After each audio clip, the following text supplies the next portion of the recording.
age of ancients, the world was unformed, shrouded by fog.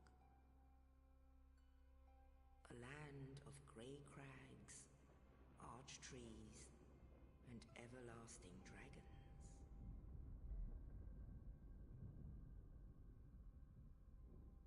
But then there was fire. My mic was muted. Why didn't anyone say anything? Came disparity. Oh my gosh. I've been talking for a little while. Dang. Light Well, if you could read my lips, you'd understand what I'm saying. But and of course, restarting everything I said. light Um, and dark. I haven't played this game since I did my last stream, which I believe was about 3 months ago. In that stream, I sat down and beat every single boss in one go, which I probably will beat every boss in this playthrough. I can't say I will for sure. I'm just doing a playthrough. I'm playing as a sorcerer in this one. Last one I did a strength build. This likely will not be done in only one part. I'll probably run through 2, maybe 3 episodes. Could be longer. It just depends on how long I want to sit down to do this and if I got anything else to do. If I don't have anything else to do, maybe I'll sit down right now and beat the whole thing. But the last one took about 6 hours, so it was like 5 hours or something of actually playtime. The Lord of Sunlight. Yeah, if you haven't checked that one out, go check it out. I literally ran through, killed every single boss, one playthrough. Did not do the DLC though. That is something that I just didn't have the time to do. I had to quit, and I didn't want to leave it. I didn't want to leave it in one sitting. I wanted to beat everything I could one sitting. So no, I did not do the DLC in that. I clarified in the title I did not do the DLC, but I did run the full game without DLC in 5-something hours. But yeah, we're going to be doing a just a playthrough Sorcery. I don't know how long it'll take.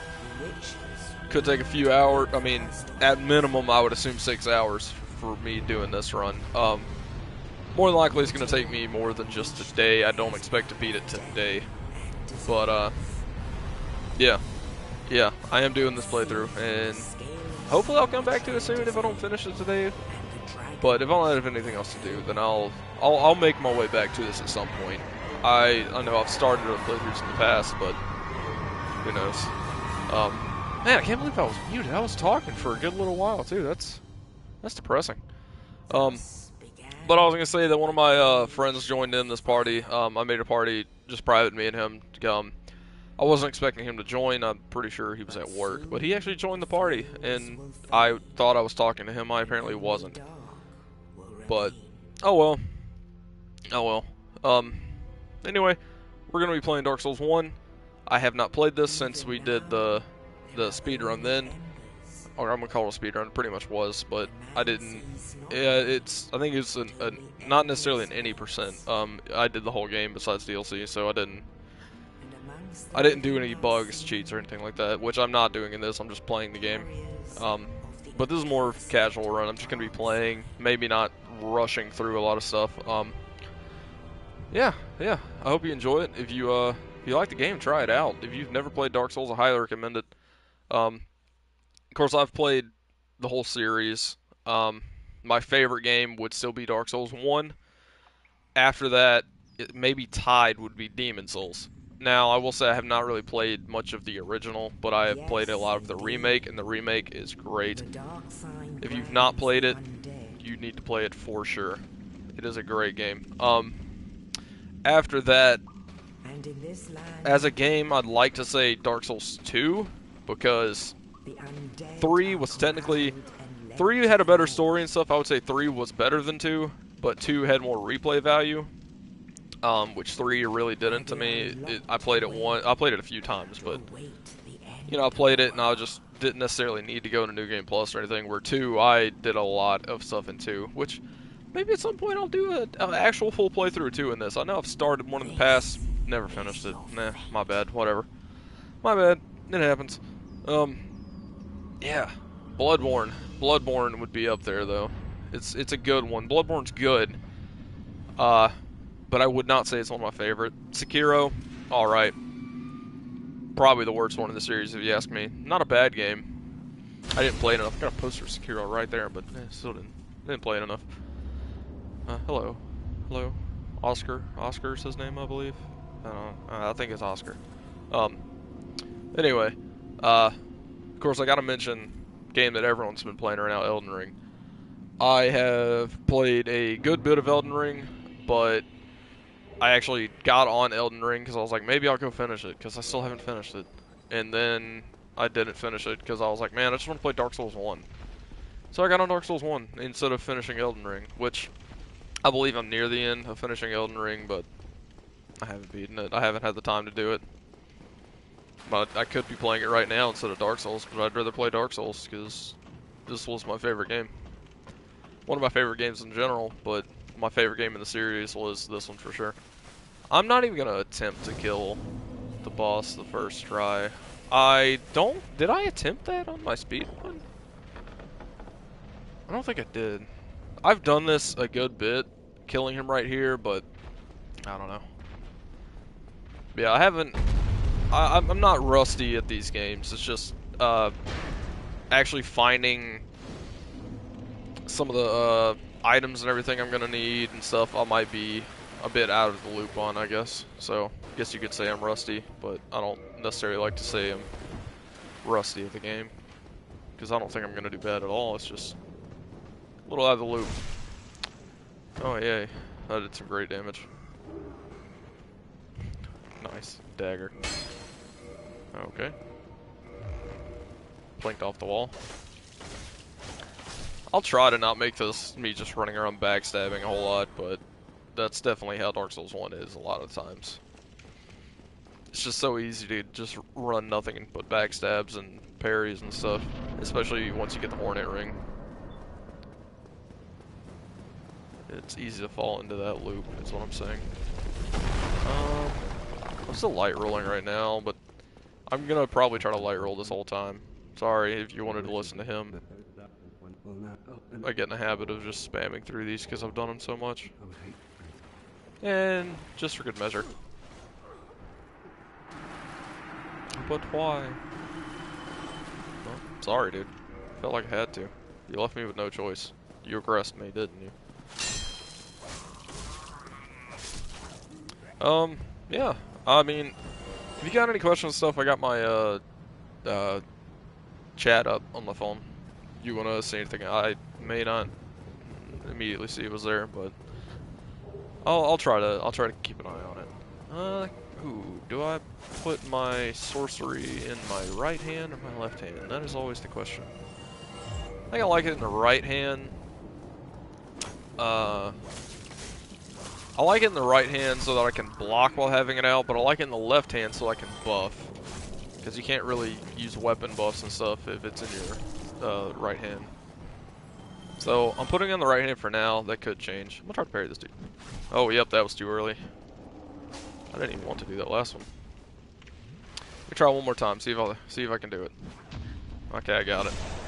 Not a little rusty. A little rusty is all it comes down to. Rusty is just how I'm gonna have to describe myself here, because you know. How else would I say it? I don't think I'm bad at the game. I'm just out of practice. So I know I said I wouldn't necessarily be rusty, but I think that's the only way to describe it. And oh gosh, the damage.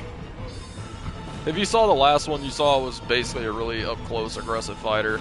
That's a way I mostly play this game, is aggressive. On the last one, I want to say I built a lot of health, though. Since I'm probably going to be keeping my distance, I won't be. I think I'm going to move my camera up. I might move it up to the top right, because I can't see my souls. I'm sure you might want to see my souls, too. Let me move that around. Is this saying I'm muted? Oh, was that saying that it was muted? Okay, yeah, that's how that works. I don't know. I never broadcast on the PlayStation 5. Last time I did this, I was on the PlayStation 5, though. Yeah, well, I'm looking up at my TV to play this, so it just may look a little odd, but yeah, that's why I liked having it at the bottom. But I don't want it at the bottom left or bottom right or top left, so I think top right's where it's gonna have to be. Stomp, stomp, stomp. I feel like I can turn up my game, though.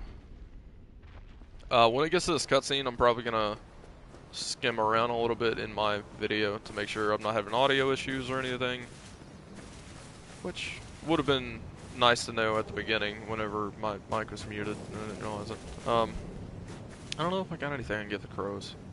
If you don't know, there's a little nest over here. Crows, you drop them items, you reload, and well, they'll give you stuff. Some really good things, some items you would think are not very good that you get, and then you give that item to them, and they give you some good stuff. The more you know about the game. Pretty sure I missed one of the, whatever. We're just going. I think I missed one of the souls. Said I'm gonna be muting my mic for a second. Listen. In the ancient legends, it is stated that one day an undead shall be chosen.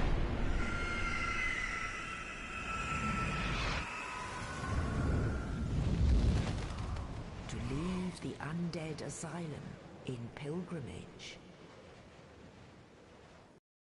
The land of Sounds the fun to me. ancient lords.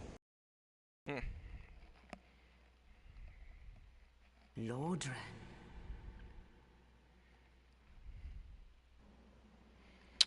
Alright.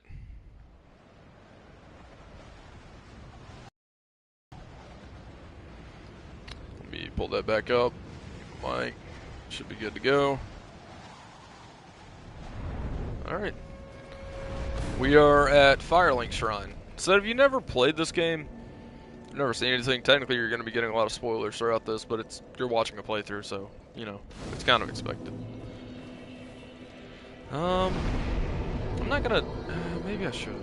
I'm going to go straight down to somewhere you shouldn't be going yet, but, yeah.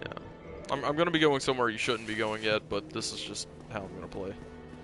Maybe I should go grab some stuff from the catacombs. I don't know. I'm not sure. I know I don't have anything to level up yet, but I can buy Soul Arrow, which is what I'm going to do. I'm going to go buy Soul Arrow real quick. And we'll be right back.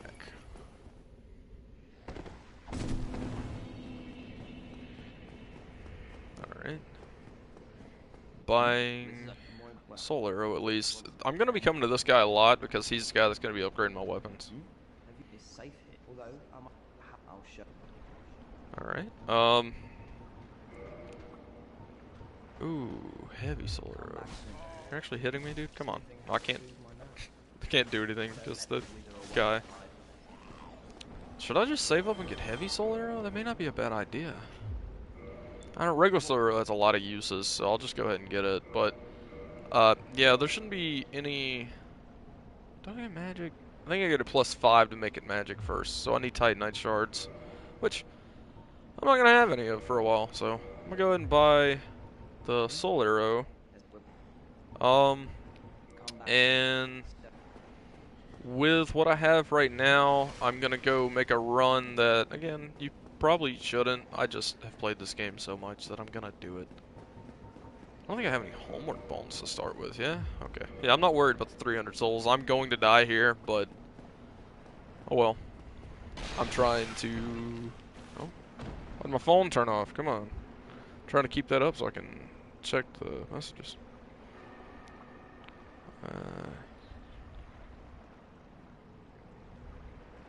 Okay. Oh, why is it behind? Alright, now I gotta back up.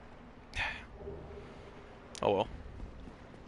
Got my Transient's Curses. They're not important right now, but they'll be useful later when I come here. But for right now, I'm not worrying about it. But I know the general way I'm going to play this. I'm going to be fighting all the bosses in the normal order, I believe. I don't think I'm going to do how I did the speedrun. I'm going to keep calling it a speedrun because it basically was. That all boss playthrough I did bosses out of order. That was on purpose. Can't I? I couldn't make it back. I tried to dodge, but I couldn't do it. But yeah, I'm gonna probably go and hitting the bosses in the order that you're supposed to fight them. I'm not gonna be going out of order like I did that one. Like in that one, I immediately went down to the bottom of Blighttown which, if you don't know where that's at, that's not somewhere you should be right now, not this early in the game. So I immediately went there and got that over with, which was very important if you're just trying to get a fast run done. That is a very important step to do. And some of the bosses I did later that you normally do early, just to make sure I got every boss and stuff. It's just yeah, it's speedrunning things really. That's the binoculars down there. I'm not gonna use this Vayhander, but I went ahead and picked it up. I could use that spear. I might use that spear.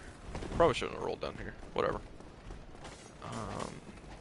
I'm just gonna run past all these enemies. I can't fight them right now. I might be able to down them, but if you aren't using a divine or occult weapon, pretty much anything faith-based, you won't kill them. You can down them, but they'll stand back up. So it's kind of pointless for me to fight them right now.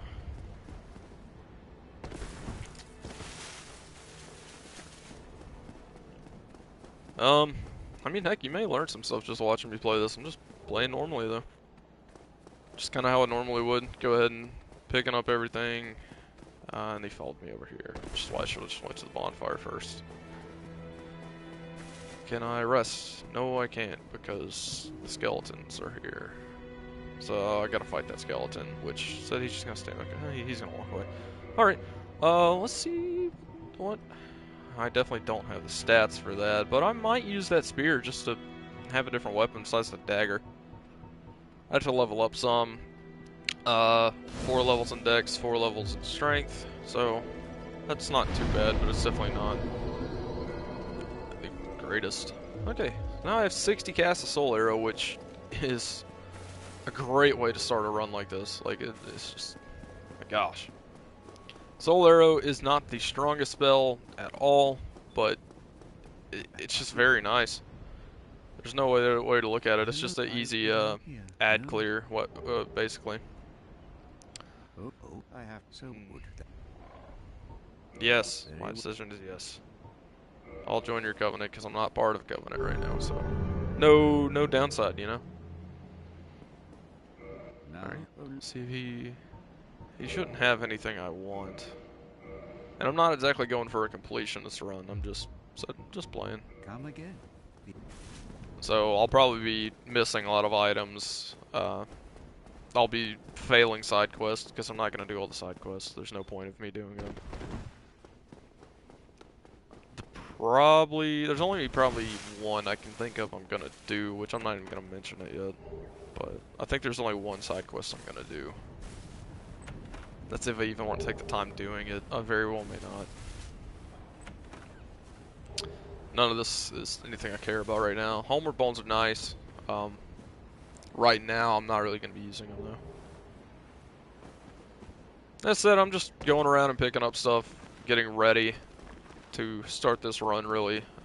Because technically, I mean, I'm in the run right now, but yeah. Yeah, it's nice having all the items and stuff already.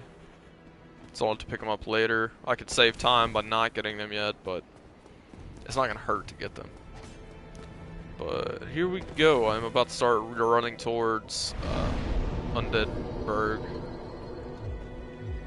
Let's see. Should I go and level up? Probably won't hurt. Go and level up. Not drop. I need to consume that. In the original, you had to crush these one by one, so it took so much longer. Well, I'm gonna go ahead and level up. Do I get my intelligence up? I don't think so. I think I go ahead and just get my dexterity up. And I'll try to get enough dexterity to wield the spear. I'll try to get stats to wield the spear so I'm not using this dagger. And I'm going to go ahead and upgrade my Estus Flask, which you're not supposed to be able to do yet. But I went down to that other area to get it. I did grab the Master Key, so I could immediately go down to Blight Town or go grab stuff from there, but I'm not going to. Because again, that's kind of not necessarily cheating, but kind of defeats the purpose of what I'm doing here. Oh look, I'm already just one-shotting guys with that spell. Hey, no healing, that's cheating. Just because I can do it doesn't mean you can. Ow. I don't think there's anything worth grabbing over there. I'm not even going to bother with that item. Okay, I wanted to block. So I doubt I'm going to be building any health either, so I'll probably be running probably at the same health I'm at right now for most of this playthrough.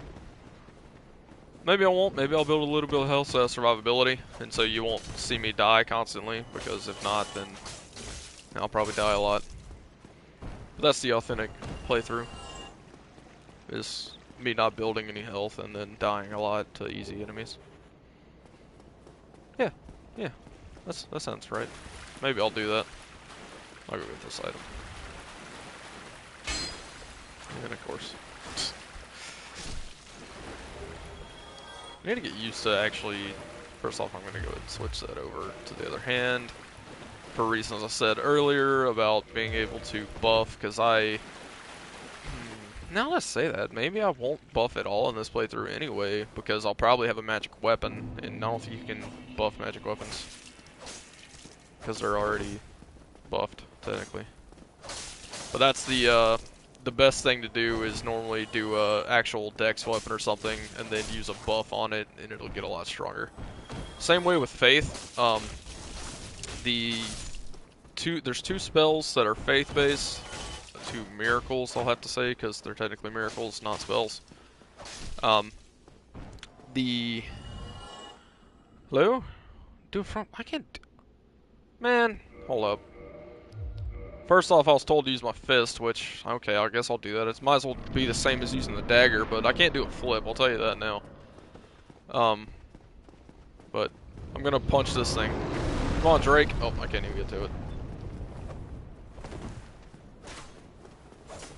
There. I punched him in the back for 1 damage. You know what? You know what? Here. I'll kill one enemy with my fist if it'll make you happy. Okay, I'm just trying to get past you so I can get down to one enemy. If it'll make you happy, I'll use my fist on one enemy.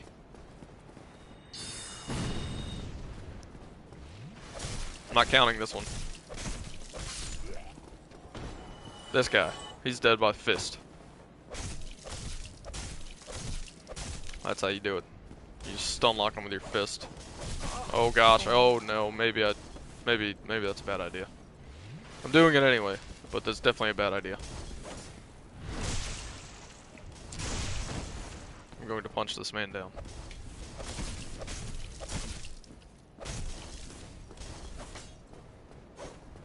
I was talking about the buffing. Faith spell or Faith miracles. There is Sunlight Blade and Dark Moon Blade. Dark Moon Blade is technically the strongest buff in the game. Maybe tied with Crystal Magic Weapon. I think Crystal Magic Weapon is slightly worse though. I think I mean, either one's very good. Doesn't really matter. Almost got this guy. Probably gonna go downstairs and pick up that wooden shield. There you go. I punched that guy to death. I hope you're happy. Can I use my dagger now? I'm gonna use my dagger because 1 kill was enough. Wooden shield. There we go. It's technically heavier, but I'm hoping I can light roll. Yeah, I can still light roll. It's because I'm using this dagger. Dagger weighs nothing. And cheat. Telling you, spells are such an easy way to play because you can just fight at a range, no one can hurt you. Do I get the Uchi-Katana? That is a question there. Because I was gonna go for the spear, but I've done the Uchi-Katana in so many playthroughs because it was always my favorite weapon. It was the first one I really started using, so I could run the Uchi-Katana in this playthrough. I don't necessarily want to though. I could just run a short sword build. Or scimitar. Ooh, a rapier. I'm gonna do a rapier build, aren't I? I think I'm gonna use a rapier. What's the scimitar rapier? Scimitar's definitely a lot better with dex. It'd be smarter to use the scimitar, but I think I'm gonna use the rapier just to do it. Just to say, what do we got in chat? Anyone got opinion on that? Thank you for your your kill, the applause. I'm gonna ask chat here. Am I using the scimitar or a rapier? What am I gonna use? I'm gonna let you decide that for this build, at least temporarily. Mm. Nothing so far, do we?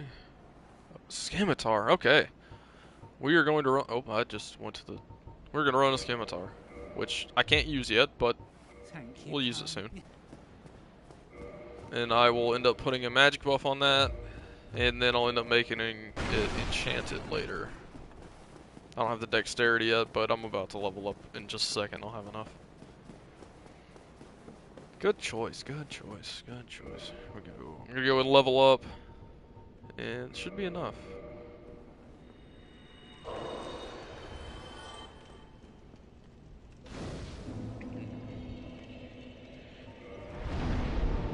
Yeah, 13 dex is what it required, so yeah, 92, a lot better.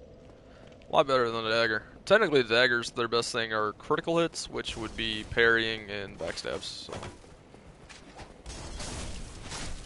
Oh, dude, the freaking moveset of curved swords. Oh gosh, I'm getting so many. I'm just letting this guy hit me. I should stop before I die. I'm not healing to kill this guy though. Hey, no! You're not healing either. Dude, I got no range. I had no freaking range there. Gosh, that's so bad. I'm gonna have to get used to that moveset for sure. Dual wield? What the heck? That's not even good in this game. That's horrible. Dual wielding's horrible in this game. You're gonna make me dual wield? Alright, I'm gonna kill this guy with dual wield then.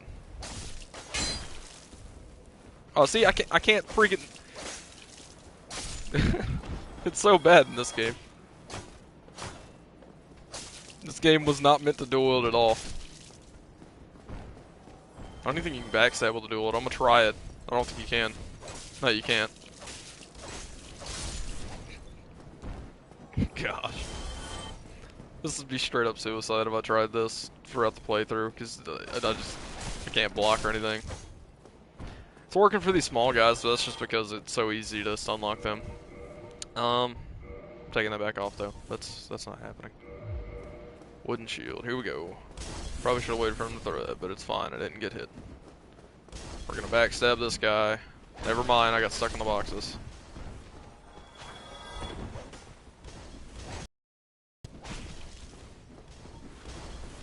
Oh, wrong button. Wasn't the wrong. It was the wrong hand. I was thinking it was in my right hand still. That's what happened there. And he just literally steps back and I can't hit with a curved sword. Oh, okay. You're dead.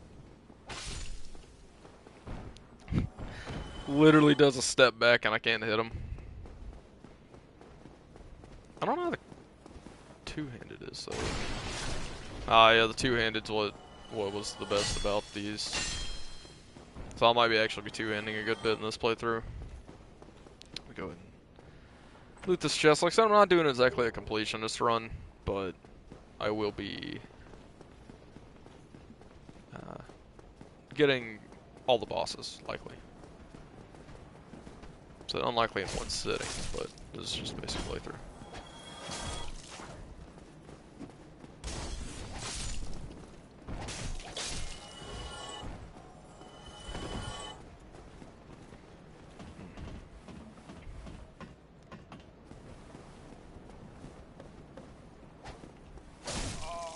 These are placed to kick, yeah. I was gonna try to kick them off, but you can't kick off with this weapon because it replaces your kick. And I should just be using my soul arrows a lot more. It's so unnatural for me to use spells. Ow. I never use spells, especially in a solo game. Maybe sometimes in a co-op build I'll run spells, but never in solo, so it definitely feels odd.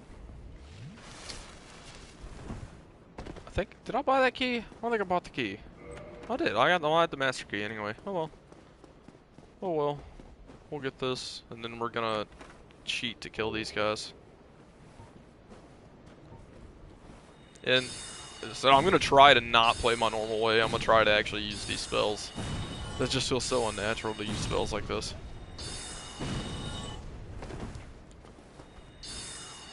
Which, I think I am gonna have to put it in my right hand. But yeah, I'm putting it in my right hand. There's no reason for me to have it left. Because I'm not gonna be using a buff, more than likely. Go kill this guy. Yeah, well, if you're looking for like a first authentic playthrough, this is not going to be it for you because I definitely remember mostly everything in this game. So, if that's what you're looking for, this isn't for you. Oh gosh, I tried to roll. I pressed it too late.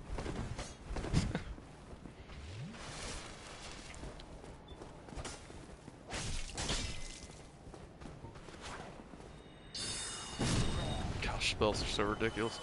I really feel like I could kill this guy down here with my spells just to do it. I don't need to.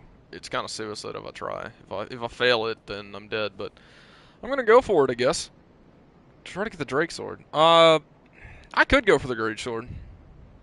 Man, stop trying to make me dual wield. Yeah, I could go for the Drake sword, but I don't have a bow. I guess the spells could work. It just may be hard to aim at the tail. We're gonna go for this guy. Do I cheese him? I don't think so. Alright, I'm gonna go for just a spell kill on him. Oh, this is gonna take a lot of my spells. It'll be fine. I know I can kill the boss without it.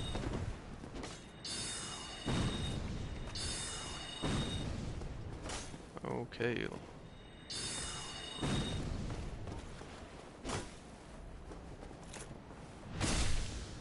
So I'm used to always doing a melee character, so spells is not my strong suit. But you can just spam such easy hits. Oh, I broke his stamina. Oh, I got it up too early. Shouldn't have done that. Oh, should have dodged. Oh, I couldn't dodge though. Come on. Backstab, heal.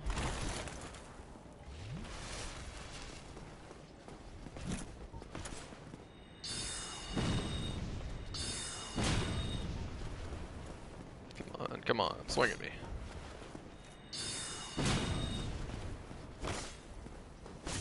Oh, wasn't expecting that one to hit me. Okay, well. Oh gosh. Well, I died. Drunk soul. Man, not happening. I definitely don't want kidney failure. Yeah, we're not making this a drunk souls playthrough. Not happening. Not happening. I died though. Gosh, I'm horrible. I'm gonna go for that again though. I should have just kept moving and trying to use my spells on him. Got the easy distance kill. If it would have locked on, I would have got hit there. Okay, I don't know why it let go of my block.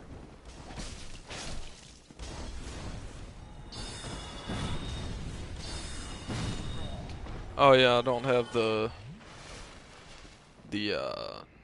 bonfire, whatever the heck it's called. I don't have. What are they? Dang, I can't even think of the name of it. I haven't put humanity into it to increase the amount of uses. Too busy to freaking think of what it's called. Alright, well I'm going for this guy again. I'm gonna go kill the guy up top. I'm gonna do the same basic run. Which I don't even think I'm gonna start with the backstab. The backstab basically did the same as a spell. Like, I had no reason to do the backstab. Normally if I just want to cheat my way through that kill, I just backstab him over and over and over. But that makes the game too easy. We're not here to make the game super easy, even though we're literally playing the easiest class right now. We're not here to cheat. The best game with sorceries, though, I'd have to say was Dark Souls 2. Dark Souls 2 had the best sorceries. 3 had some pretty good ones.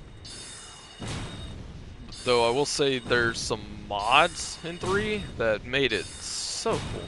I got some of them on a computer set up. I want to say, oh, well, I meant to dodge, but it worked out. Didn't dodge. Trying to think what they're called. I have one of them that completely redoes the class and sorcery system. It's a really good one. I know it's a popular one, so it's not unheard of. I was playing as like a, oh crap, I think it's called a blood hunter.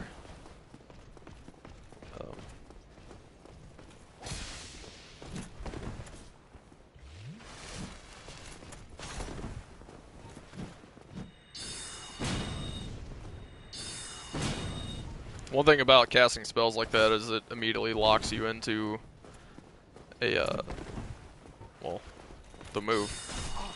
You know, if that would have hit, he probably would have died.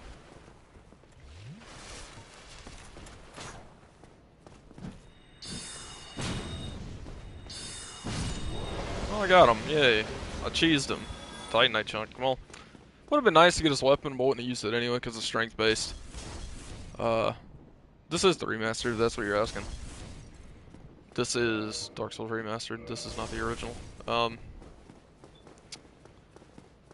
gonna go get this ring down here. No, I'm on the PS5 right now, so the original's not on PlayStation 5. You actually, for me to stream my PS3, I would have had to use a capture card, which I had a capture card, but I don't use it because why would I? Why would I? What Dark Souls games have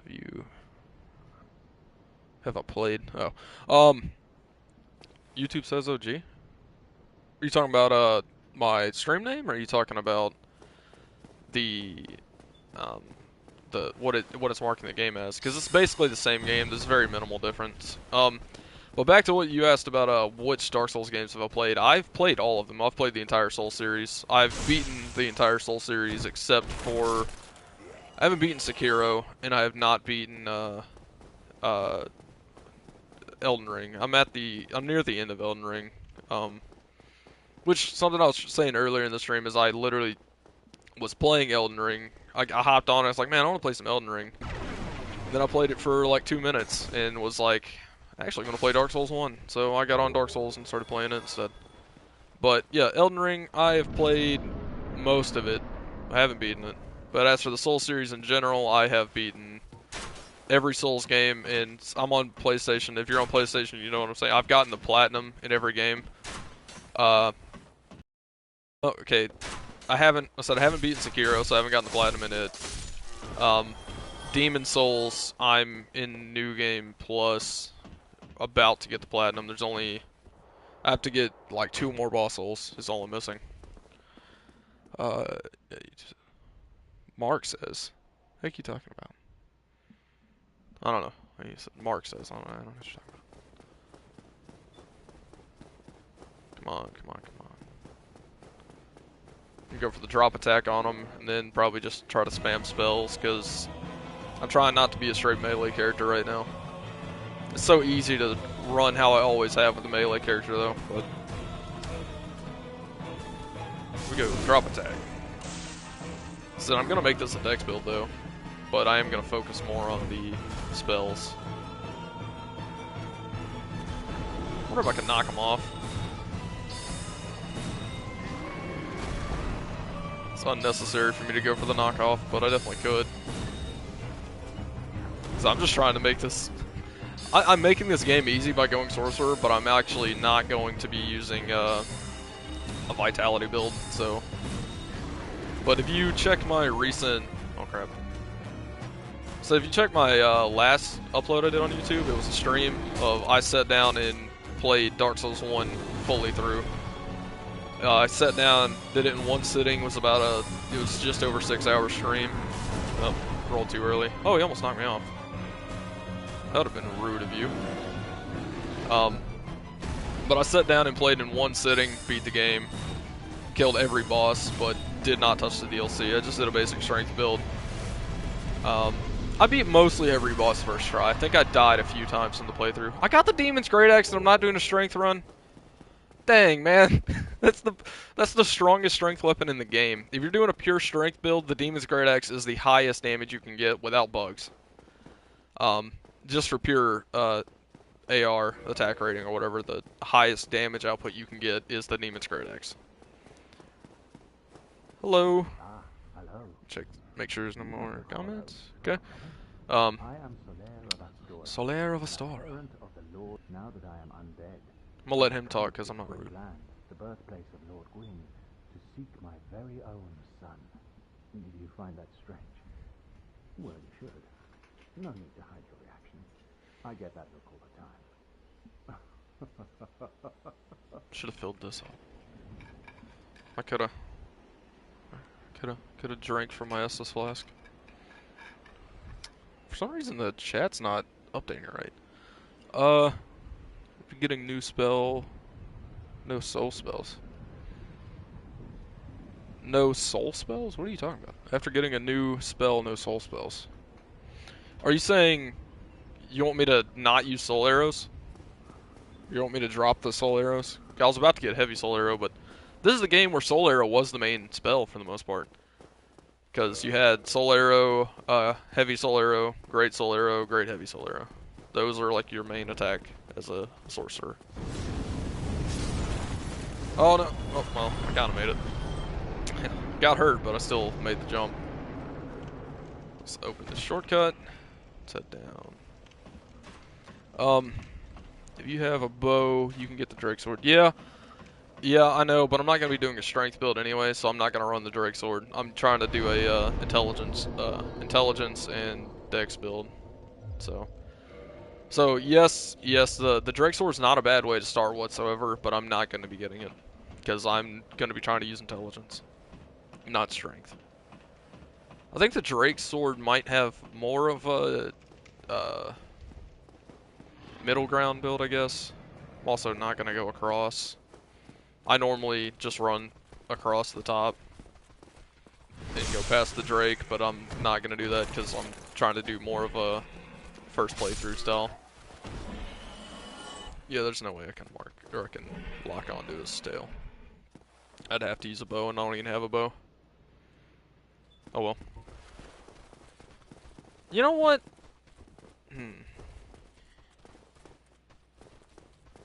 Oh well. Come on, step out. Well, he decides to step out after I decide to shoot him with an arrow. Of course, I'd freaking hit the wall. No soul arrow and soul mass. There's no soul mass in this game, sir. This game doesn't have soul mass. Oh, wait a minute. No, that's the wrong spell. You're talking about is it even called soul mass in this one? The tracking one that puts up the dots? There's homing soul arrow. There's a crystal soul mass too, isn't there? Was that called soul mass? I think it was. I think that is the spell you're talking about. No soul arrow and soul mass. Well, what's the point of me doing a sorcery build if you're not gonna let me use soul arrow? That's literally the main attack a sorcerer has. Well, that's the main attack. And I'm trying not to be a melee build. So, you want my sorcery playthrough to not be a sorcery playthrough.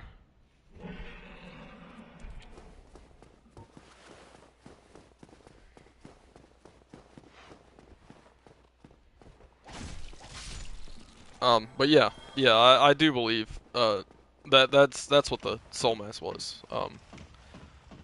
Yeah, because it was soul mass and crystal soul mass. I guess that's what it was called. I'm not opening that. I'm not gonna bother killing this Black Knight over here because I really have no reason to. Should I kill the boar? Probably not. I think I'm just gonna run past the boar. No, I'm not. I'm not gonna run past the boar. I normally do, but I normally jump off right here and just go through that door before they shut it. But I'm not gonna try to do that because I'm not exactly on a time crunch or anything, so I'm literally just playing. Oh gosh. Oh gosh. Quit it.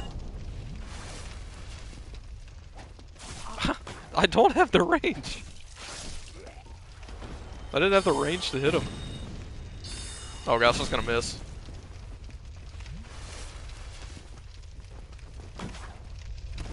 Oh gosh, get out of the fire. Hey, boar.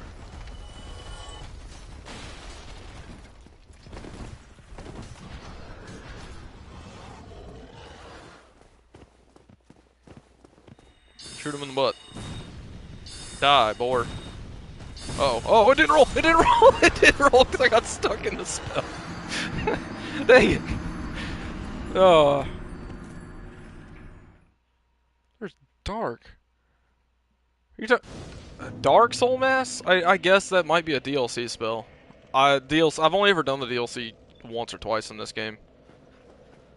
Yeah, I don't. That might be that might be true.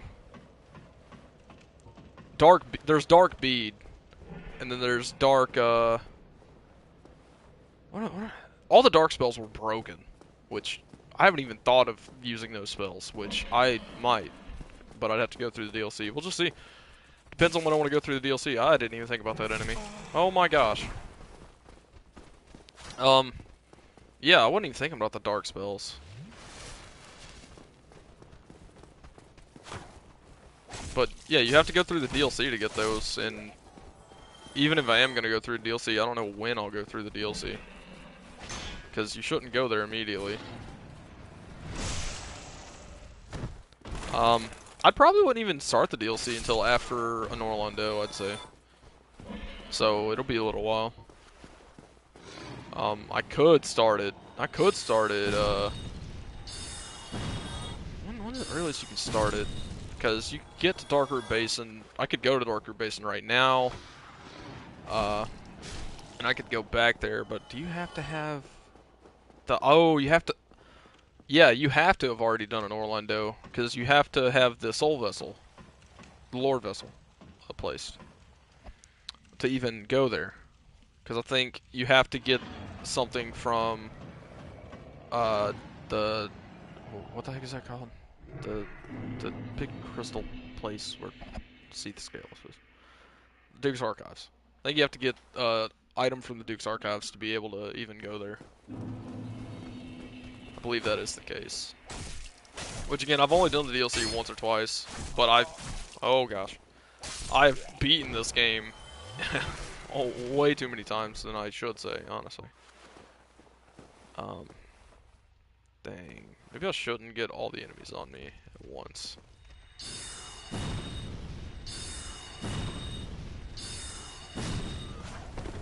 I heard you.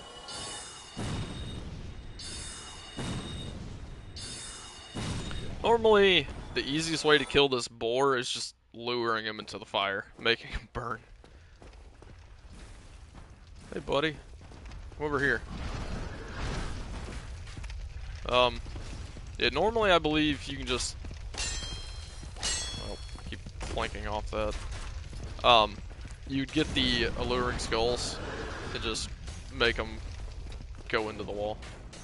Or go into that fire on the other side.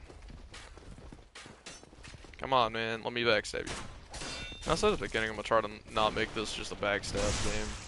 But I've definitely backstabbed a good bit in this. It's just hard to get out of that habit, I guess. Backstabbing is just so prominent in this one. I think this is the only one where you can reliably just backstab like that, though. I guess you can in the others, but it's not near as easy, I guess.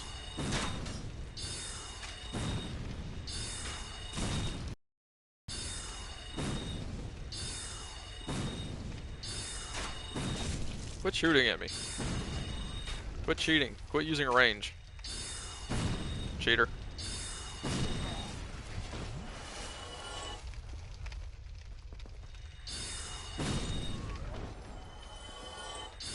Get more. Oh, well. Backstab.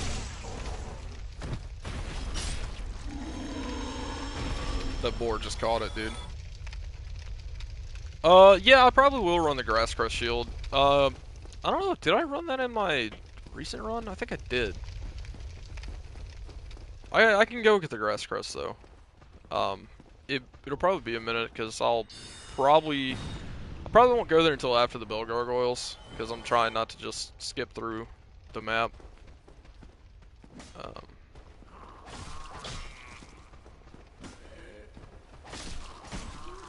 I'm not sure yet. We'll see. But I probably will end up running the Grass Crest Shield. Realistically, I think I kind of want to run the Crest Shield. But that's just full anti-magic. Which would be nice considering I'll be running a ranged build. I'll probably end up using the Crest Shield or something. But we'll see. We'll see.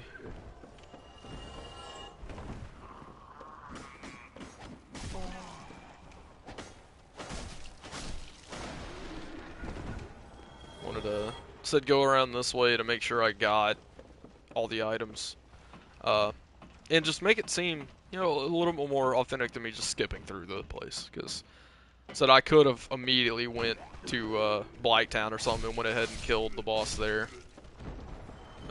I don't want to really say all the boss names and everything in case this is someone's first time knowing the game, seeing the game at all. I don't necessarily want to be making spoilers, which I guess boss names may not spoil much, but yeah, well, that dude just went flying. Just depends on the person, because I know I don't even, you know, when I was playing through the first times, I wouldn't be happy about saying a boss's name. It bothered me. I'm just gonna shoot the Balder Knight.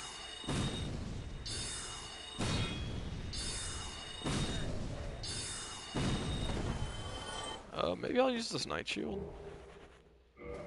I don't know. I don't really have a reason to. It's heavy. I definitely don't have a reason to. I'm not going to.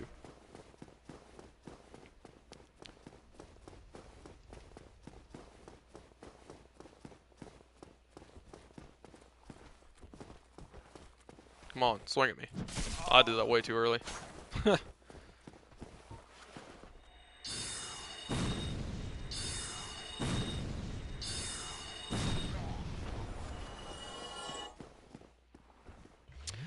I might run past these enemies.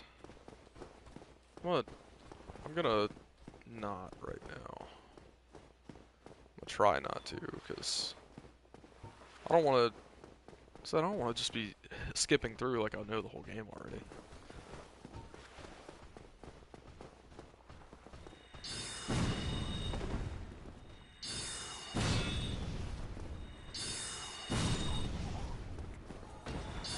So sorcery's just, gosh, they make it so easy. They make it so easy. You just have to be used to running them, I guess. Because I'm definitely not. I've rarely used sorceries at all. I've always been sword and board type guy. In any game, really. Basically, ask anyone I know, they tell you the same thing. I'm always playing a rogue type mostly. My first playthrough of every Souls game, I've been a dex build. And if I use any magic, it was always miracles, and that was just to buff. It wasn't even really to use the lightning or anything. That's actually what my build is right now in Elden Ring. In Elden Ring, that's what I'm using. I'm using Uchi Katana with full faith build. And I don't even cast my spells, I just buff. And I do a buttload of damage. I do a lot of damage with that build. A lot. Getting up to, I don't even have a maxed out sword, and getting your weapon AR up to like 1,000 is kind of big. It's kind of big, especially that early. Getting up to 1,000 is a bit ridiculous. I'll go ahead and probably go and turn human. Buff up this bonfire. I guess I'll be using the scimitar. I don't know what else to use, so.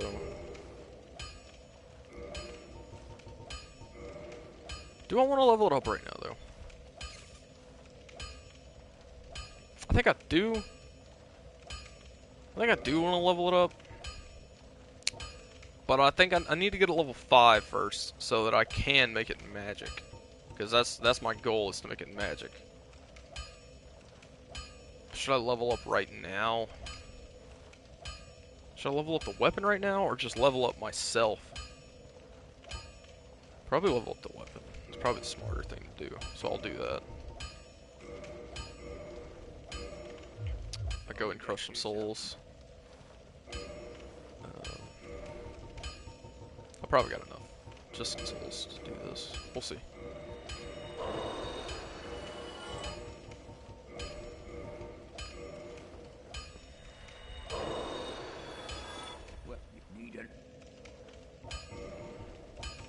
Yeah, level up Scimitar again. And one more time. So I will need 5 more Titanite.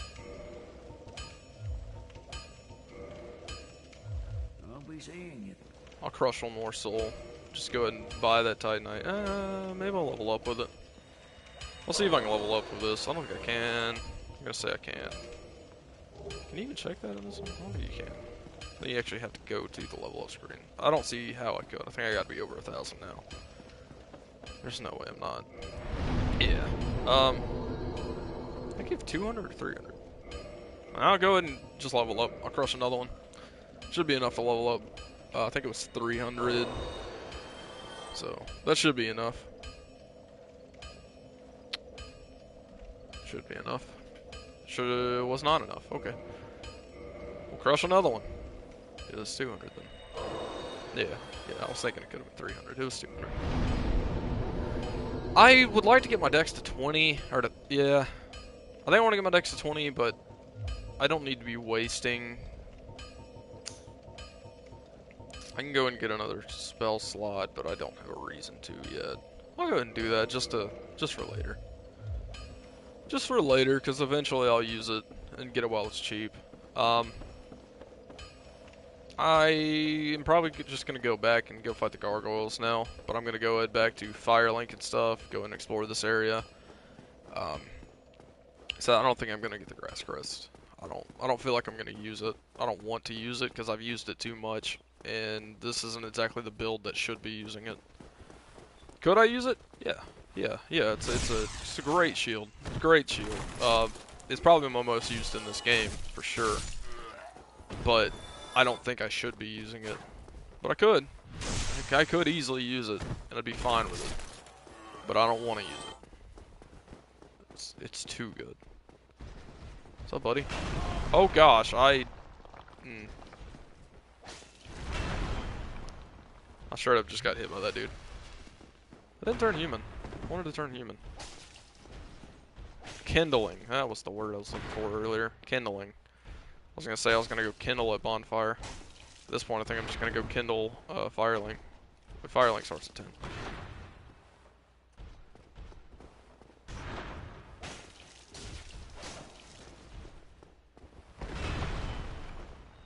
I'm gonna hit that.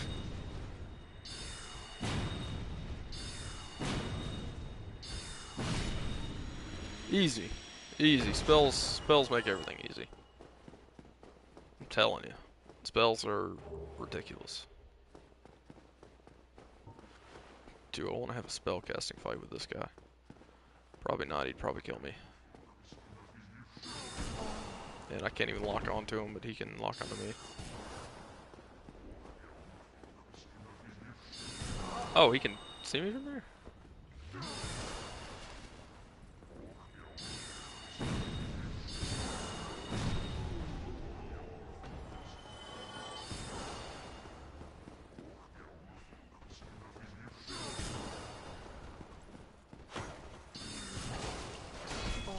Oh gosh, I have to run.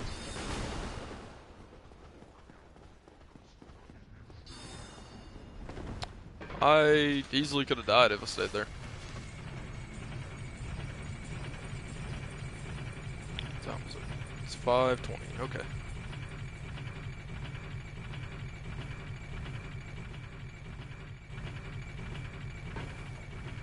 Could have went ahead and jumped off there, but didn't have a reason to. I'll go and get this item.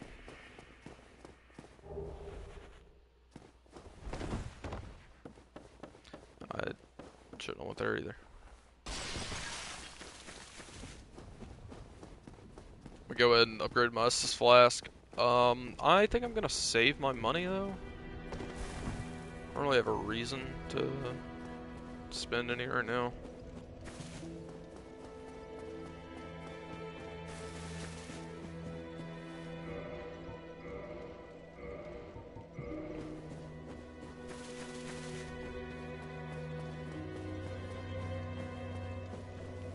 Let's see. 16. Yeah. I don't have enough souls to go get heavy soul arrow. I'm just gonna stick with regular soul arrow right now. And I'm gonna head back and probably go fight that boss. I'm gonna clear out the area first. Should I rest it? Yeah, I'm gonna go rest here. Get the 10. Gonna go ahead and get up to 10 Estus Flask before I go through this area.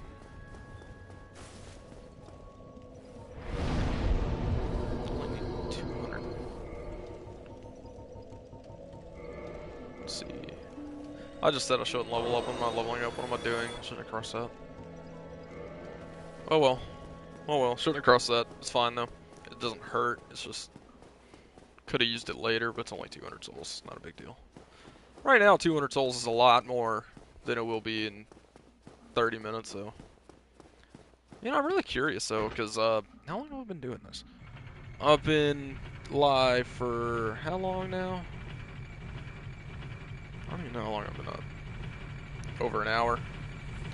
So I've been live for over an hour, and I'm wondering how far back I could actually look and see where I was at on the, I'll just call it a speedrun playthrough, because I believe I was much further than this. Maybe I wasn't, because this is a little bit of a long stretch just to get your bearings. But once you get your bearings, you can really speed through the game. I'm going to get out in the open for this guy. I'm not confident enough with that Falchion. Calling it. Whatever. Scimitar, yeah. I was like, that's not the Falchion. That's a Scimitar. I think they're both cursors, though. Whatever. Yeah. What's my chat messing up? There we go.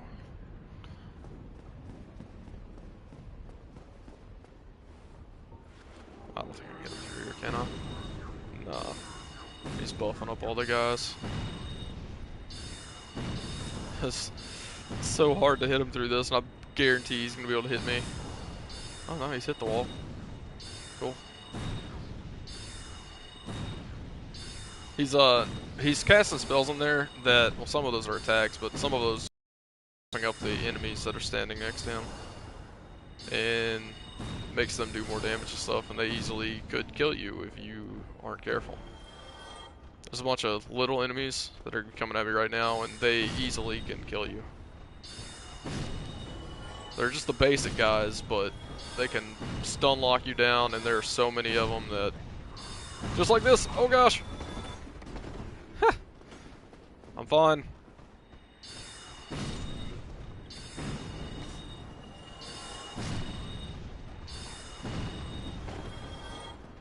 I'm fine. You know, I probably should have turned human.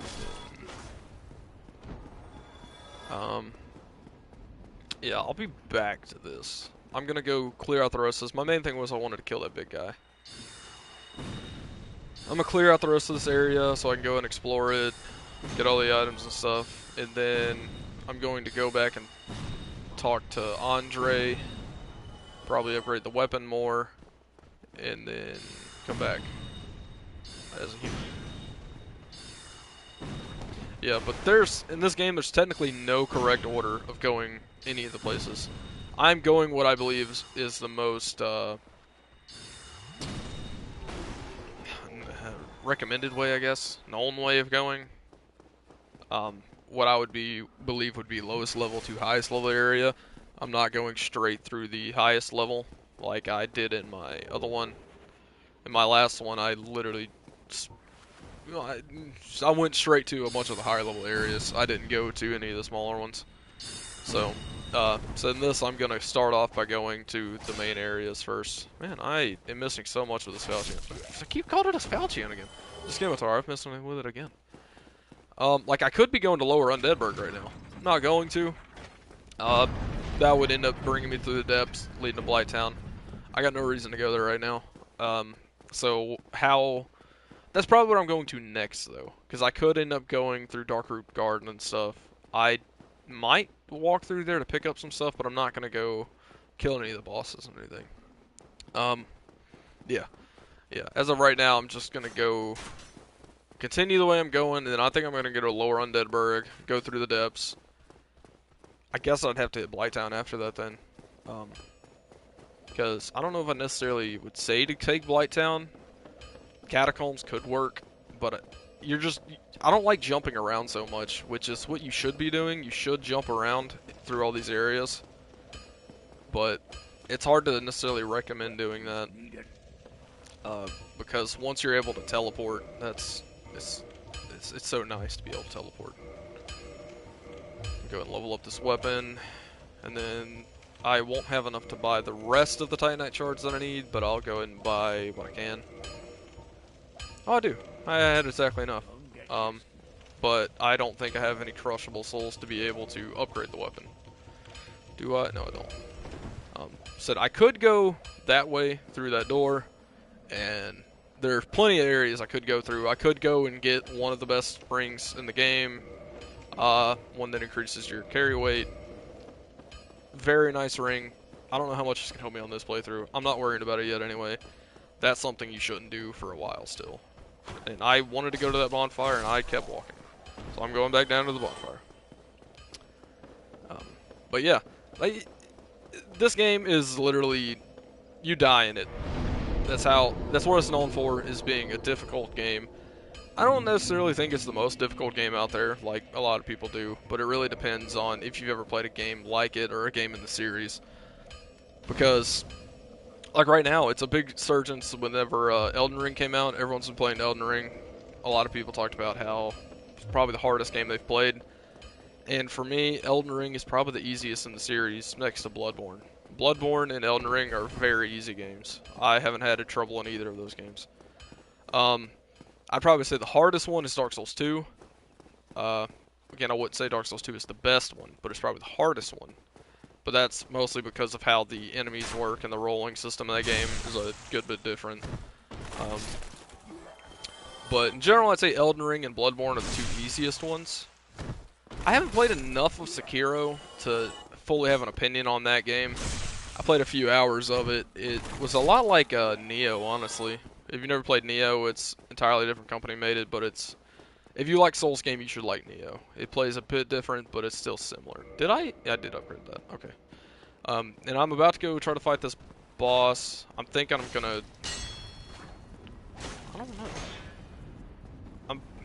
I'm debating on NPCs. Do I want to kill... Do I want to get one of the nicer rings in the game? I know I did it on my boss speedrun, I guess you could say. I did get one of the rings that is in this area on it. I don't think I'm going to get it on this one. It's a very nice ring. I don't really... The ring basically increases all your main stats, like your carry weight, stamina, I already said carry weight, health, stamina. Again, carry weight is what increases. It's a very good ring to have, especially for someone that's early on and stuff, but I'm not going to take it. I'm not going to take it because I think I will have too many rings that I need to worry about playing as a sorcerer right now. On any other build, I'd consider it. Most of the time, I don't use it anyway. But I'm not getting it right now. I think I'm going to choose not to get it this playthrough at all. But we'll see. Maybe I'll change my mind. And again, I don't know how long this playthrough is going to last.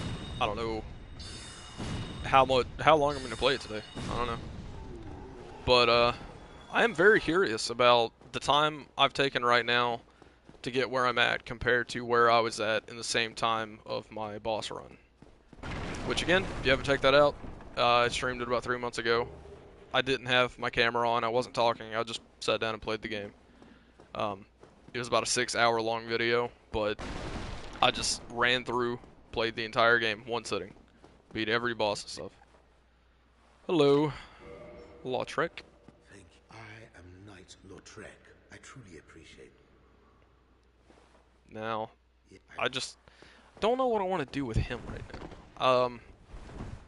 He can be summoned for the boss that I'm about to fight. First off, I don't know what all summons I want to use. If I want to use any summons, I could go throughout without summons. I think I will use summons, but they're not always necessary.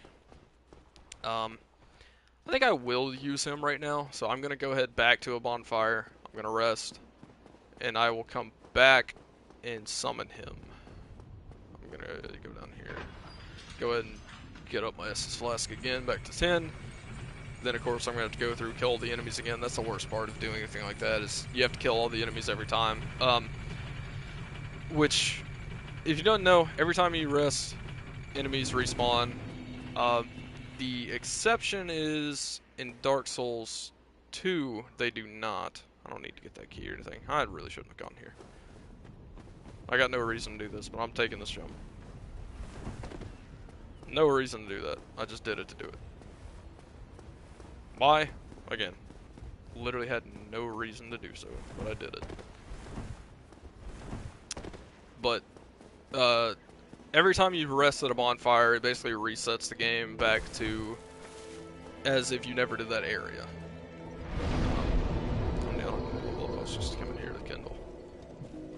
And I'm coming right back, because I'm about to go fight that boss. Hopefully I'll get him first try. Who knows? Again, I'm not going to be building health in this playthrough, so I'm probably going to be at 8 vitality most of the game. But this is going to be an intelligence run. That was the main thing I wanted to do. Oh, I should have went to the other way, because I could have maxed out my weapon. Oh well, I'm not going to worry about it. I don't need to have a +5 weapon to fight the gargoyles. That's so unnecessary. You don't even need a +4, and I'm running a +4 right now. And likely I won't even be using melee, because I'm trying to make this set a magic build. So I don't need to be using melee the whole time anyway. And let's go ahead. We're going to go try to fight this boss. Hopefully we'll get it first try. Can't guarantee it. Even if you've played these games for a long time, you can die by anything. Just, it'll happen. It happens. There's no way getting around that. You will die at some point.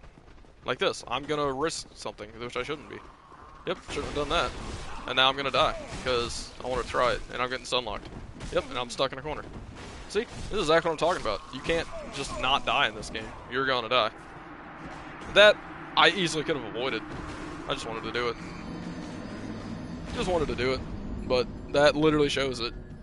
You can die at any time, because I got stuck in a corner, and the other guy wouldn't let me pass. Should have just swung at him, but I didn't care. But you should expect to die, and don't be afraid to die. It's whatever. But now I need to go back and use humanity to turn human again. Oh well. I kindled that other bonfire too, didn't I? So yeah, I didn't even have to come back here. Oh well. The biggest thing is I just waste time. Because I'm not losing anything. I didn't have anything to lose. Besides one humanity, which I'm not going to care about my humanity. I'm not really playing online. There's only a few things you really need to worry about humanity for if you aren't playing online. Which, I'm in offline mode, so I could go online so I can get invaded. But I'm not worried about it.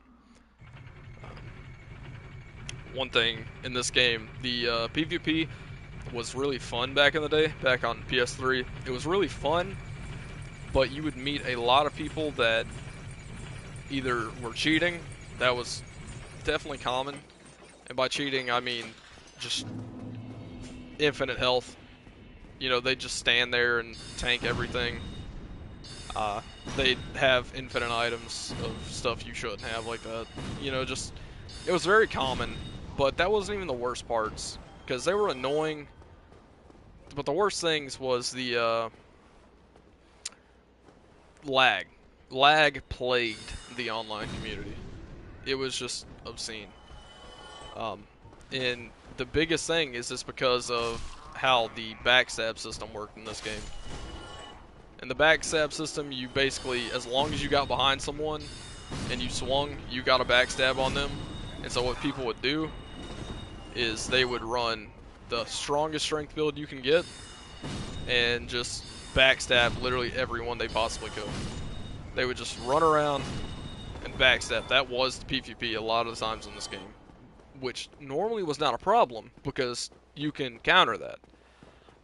The problem is whenever someone was lagging so much that you physically couldn't counter it because they were nowhere near you when they backstabbed you. Because that's how the lag worked. Say like if I'm over here, there's a guy over there, he'll backstab me. Why? I don't know, it makes no sense. Did I need to talk to him down there? Dang it. Whatever, I'm not worried about him. I'm not worried about him. It's not worth running back. I should have. That's why I went to Firelink in the first place. I guarantee it. That's thing. I was gonna go there to get Lautrec in the fight, and I didn't do it. I literally forgot to get Lautrec. Oh well, we'll just go with Solier. We didn't even need him either, so it's fine. That's just a little annoying that I just wasted so much time going for Night Lautrec and then didn't summon him. Oh well. I'm gonna try to mostly use soul arrows here, but I'll probably end up just falling into what I normally do and actually just running swinging, which I don't want to do because I'm trying to make this a sorcery run. But we'll see. We'll see what happens here. That's all I can really say. So we will see. Okay. I want to let the cutscene play through in case you haven't seen it and stuff. I don't even know if I can skip the. I fought him before anyway, so. Oh well.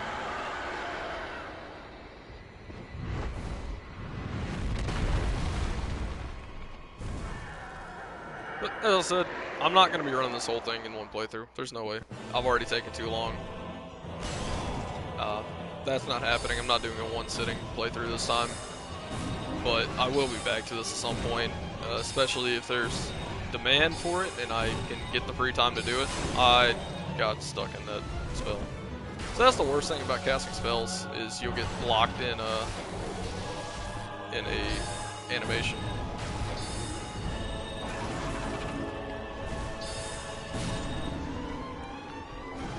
And normally I would have cut that guy's tail off, but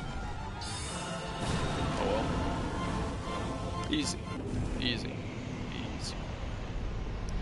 But yeah, if there's a lot of appendages you can cut off in this game that I don't even know if you see that in any other Souls game.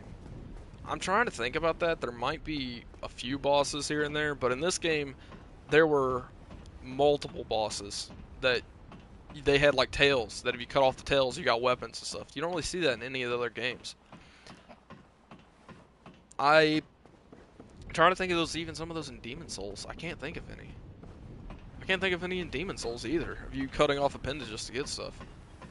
I think this was the only game that it was at least prominent, like you saw it a lot. You might have seen it once or twice in the other games. I don't know though. But there was several, even just regular enemies. Like, this guy earlier was saying in the chat, that giant drake that was at the bridge, if I took a bow and shot his tail off, I got a drake sword. I got a specific sword that was how you got it, was you shot his tail off. And I don't remember if there's any stuff like that in the other games. I know there were like there was plenty of appendages you could break in Demon Souls, but I don't remember you really getting anything for it. I think you just did it. I don't need anything from him, so.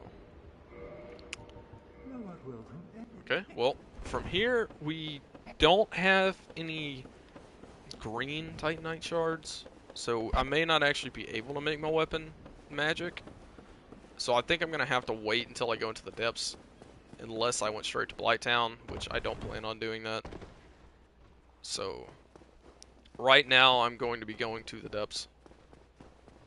I need to go talk to Lautrec. But I also want to go talk to Andre. I'm going to go talk to Andre and then come back talk to Lautrec, because I'm going down to New Londo Ruins to go see that magical blacksmith that I was at earlier. I'm going to try to make my weapon magic.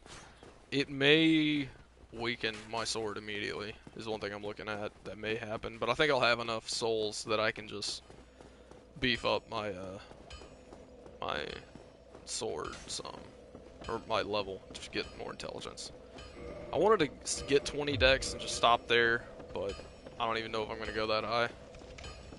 I may not have a reason to, especially if I make this a magic weapon. It's not going to be scaling off dex. Modify, I need to reinforce. Get it a +5. Okay, I have it a +5. So anything, I don't need to get the Crest of Artorias. I think I'll go ahead and get this though. That's the only one I'm gonna get. I'm not gonna get the Armor Smith because I have no reason to upgrade my armor. I liked that this game had the ability to upgrade armor, but it really didn't do much. It did. It was nice. I want to say some of the stronger armors, like some of the stronger medium armors, like the Elite Knight set was always my favorite. I want to say if you upgraded it, you could get it stronger than some of the unupgradable large armors, heavy armors. I'm pretty sure I know you could, but was it worth it? It took a lot of resources, and you could definitely beat the game without it, so yes, it's worth it if you aren't going to switch armors. But I like switching around armors sometimes. I don't always just want to run the same armor, especially when it comes to new playthroughs and stuff. That's one thing about Dark Souls 1 that kind of sucked, is there was no respecking in Dark Souls 1. If you've ever played the other games, there wasn't any in Demon Souls either, was there? Was there one in Demon Souls? I'm trying to think about that because I'm thinking about my Demon Souls character right now. I don't think there was any respecking in Demon Souls either. Huh. Well, there might have been. I don't think there was. But back to what I was saying, your character mattered so much more in Dark Souls 1 than in any other Dark Souls series. Any other Dark Souls game. Maybe Demon Souls was the same, but I don't think the levels mattered as much in Demon Souls. I don't know. I've played Dark Souls 1 the most of any of the Souls games. I should have nothing here. Okay. I've played Dark Souls 1 the most of any of the Souls games. I've played a lot of them. I've played all the games, but I've played a lot of each of the games. But 1 was the one I played the most, for sure. And I have a lot of game time in the Souls series. There's no doubt about that. But 1 has always been my favorite. But not being able to... You see if you look on the left side, if you don't know what I'm talking about, you can see my stats. I have 20 intelligence, 16 dexterity. That's what I've been leveling up. In this game, those stat choices are permanent. So I can't take my points out of intelligence and put them in like endurance to get more stamina or something. You can't do that in this game. In the rest of the games, except maybe Demon Souls, you can. You can take them out and put them in other spots. So I can turn my sorcery build into a miracle build. Or I can turn a dex build into a strength build easily. It's not hard. Yeah, I don't have any green titanite, so I have to go get some green titanite to do that. That's one thing I was worried about. But I'm not going to worry about that just right now. I'm going to go ahead and get a heavy soul arrow, because I wanted to make sure I had enough money for that. And he doesn't sell anything for me to do that, so I am just going to spend the rest of my souls leveling up, I guess. I'm going to go ahead and grab some items over here. So that's that master key I was talking about earlier. I'm not going to go that way. I was actually just going to get that soul and leave. But yeah, the souls leveling up mattered so much more important. It was much more important in this game because your choices mattered.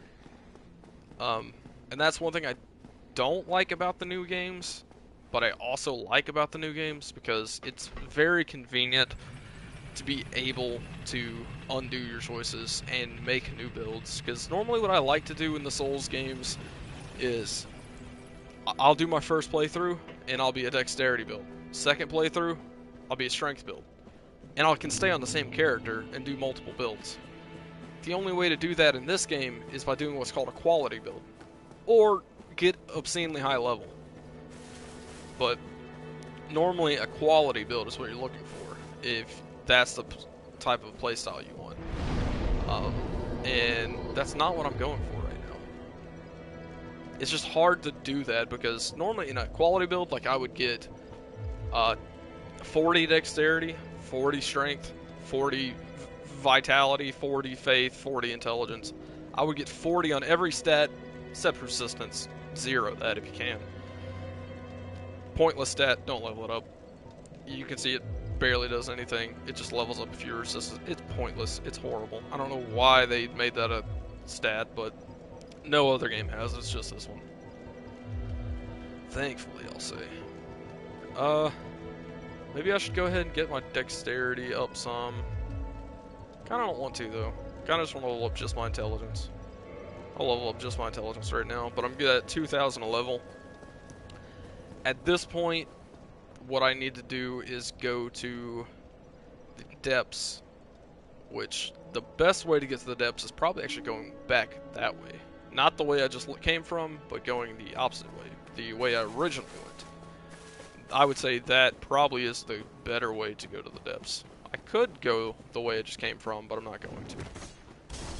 Well, I'm going to Lower Undeadburg right now. I'm not going to the depths, so don't. That was a misspeak there. I'm going to Lower Undeadburg, but I have to go to Lower Undeadburg to get to the depths. So technically, yes, I'm going to the depths, but not yet. Not yet.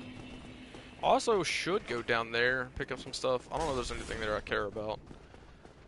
As I said, I'm skipping through past a lot of items and stuff. Nothing that I can think I need. Nothing I can think of. Internet, I'm not going for a completionist run. I'm literally just playing the game. Playing it at my own pace. I'm not exactly speedrunning this. I'm not going for a completionist run. It doesn't matter. I'm just playing. So, I said I will end up going and defeating every boss, most likely. Maybe I won't. Maybe I won't, but likely I will be beating every boss here, and I wanted to roll. Yes, there's a Drake up here that shoots fire at you, which, yeah. Oh gosh. I expected to shoot fire, I didn't expect to strafe. He didn't strafe, did he? I don't even know.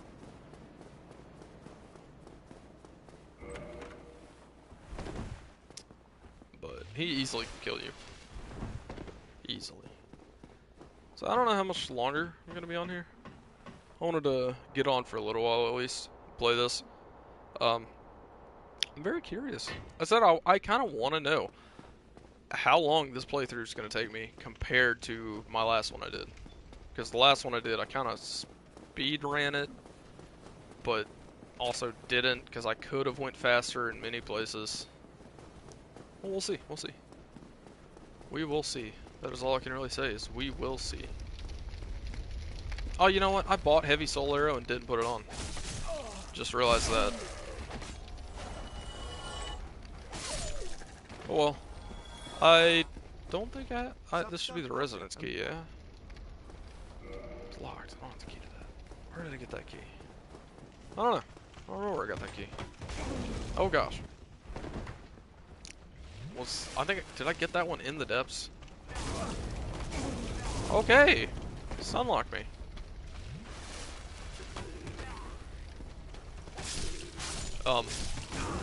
This moveset reminds me of, I would say, was the most broken player versus player weapon in this game, was called the Golden Tracer. It's either the Silver Tracer or the Golden Tracer was the more broken one. I want to say the Golden Tracer was. Could have been the Silver Tracer? I don't think so, though. I think it was the Golden Tracer was the broken one. Either way, there were some curved weapons in this game that would stun lock you, that had this moveset, they were DLC weapons, because everything in the DLC for the most part was broken.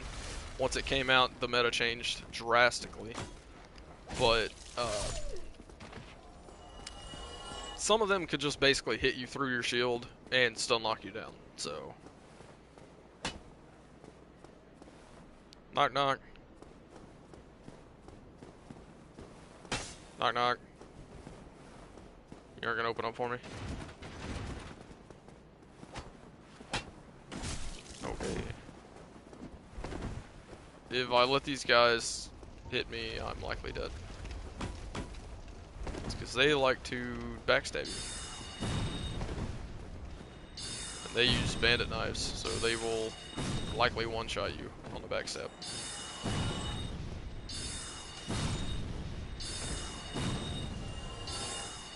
This is why we have spells. Overpowered, yeah? Okay.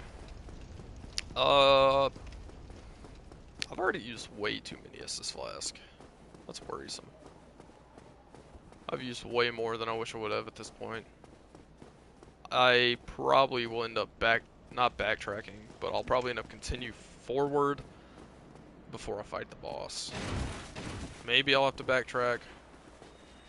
I'm gonna try to avoid that, because I don't want to have to run back through this area to kill all these guys again.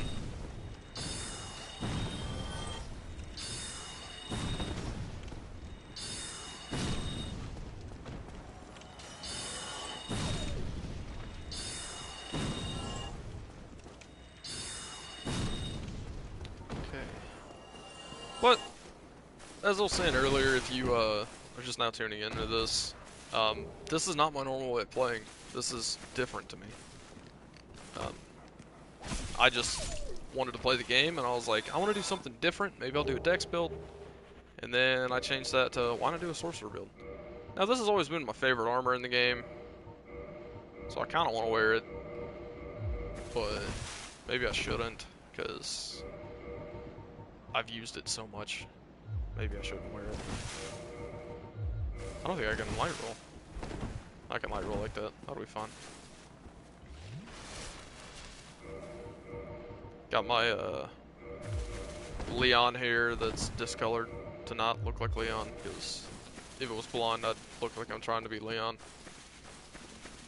That's how it works. If you get a haircut like this, you're Leon. If you don't do Leon ends, Resident Evil. One of the main characters in the series, most notably 4 and 2. You played as him in 2? He played as him in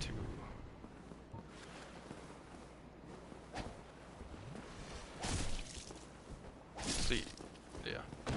Whatever. Resident Evil's a great game series, that's for sure. Ooh, do I want to wear their armor? I'm gonna wear their armor. Why not? Why not? Why not? I don't think I've ever ran this in a playthrough. We'll wear their armor, but I don't have the rest of it, so. You actually get the key from the depths from the boss here, so I need to go back and fight the boss either way to continue on. But as of right now, we're just running past.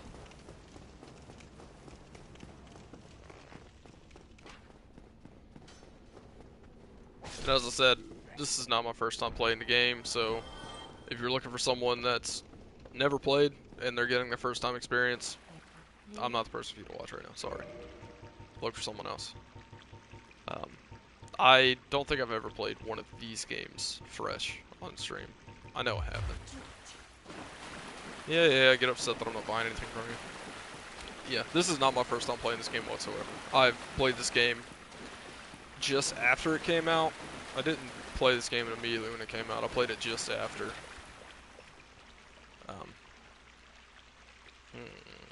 Do I go back and fight the boss? Do I... I got 1 level on me. I don't know. It might be worth it.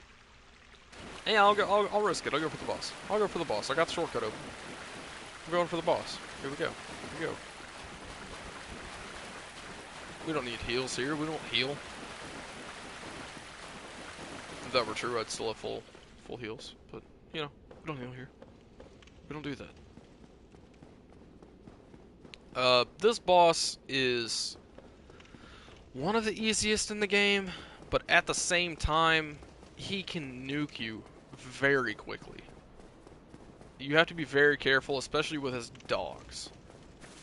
He easily could kill me here. So it's definitely risky for me to go in like this. But I'm gonna do it.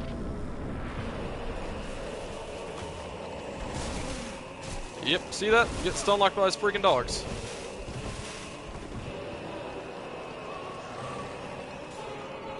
No! I was trying to heal, and I tried to roll before it, but I didn't time it right, I guess. Because I got stuck and didn't roll. I wanted to get in that corner so I could have healed. Oh well, I died. I didn't even get a chance to heal, but that's what I was saying earlier, is that you can so easily die there. And that was an exact example of what just happened to me. I died pretty easily, because I got stun locked when I walked in and then dead. But in general, I would still say one of the easiest bosses in the game. Just don't get caught by him, because if you get caught by him, you're probably dead. What the heck? Because that's what just happened with me. I got caught with one hit, and then I got way too low health. I couldn't do anything.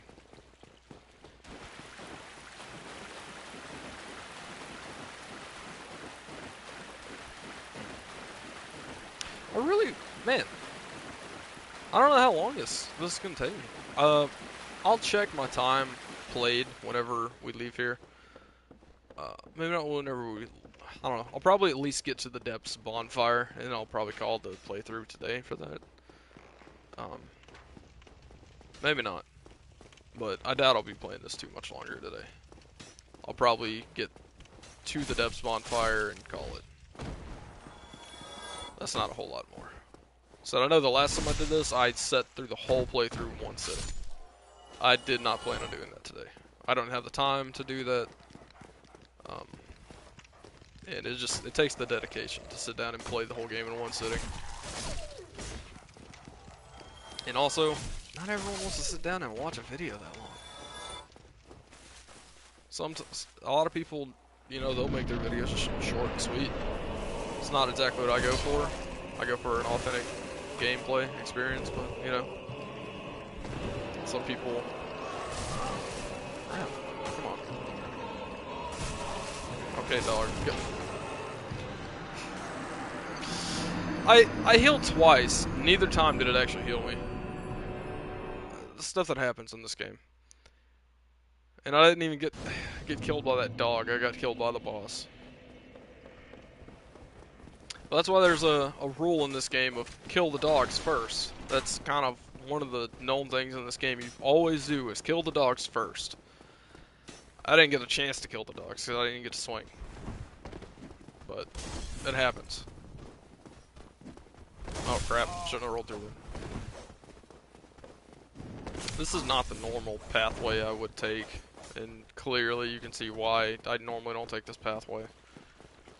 I normally go from the actual Firelink Shrine to get to this boss, which I should be doing right now. I was just trying to save a little bit of time, which is getting me killed. But either way, is that block my face now? I don't think it does. I know the PS4 it used to block my face. I just got a notification. I don't even know. Did it block my face? It did block my face. That's annoying. That's annoying. I don't want to move my face though. I should have just turned off notifications. But oh well. You would have thought that they would have been able to blur the notifications without blocking your screen at this point, because the camera can shut off at any time. So I don't know why they haven't changed that. Oh well, not a big deal. I haven't been getting spam notifications, though I did just get asked if I wanted to play Siege, so I'm probably gonna go play Siege in a little bit. But I'm getting through depths right now. I'm gonna get to the depths at least. Dang, I've been roll caught by that every time. I'm dead again. There's no way. There's no way. Oh no, I'm definitely dead. Oh!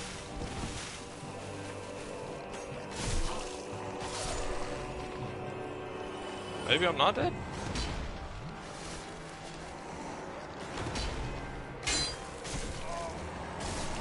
Dude, I can't freaking hit him.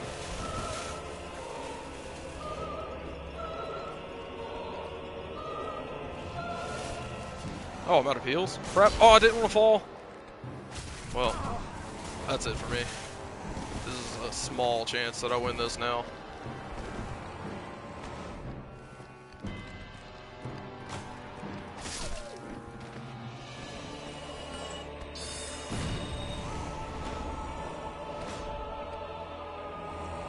I'll fall off, dude.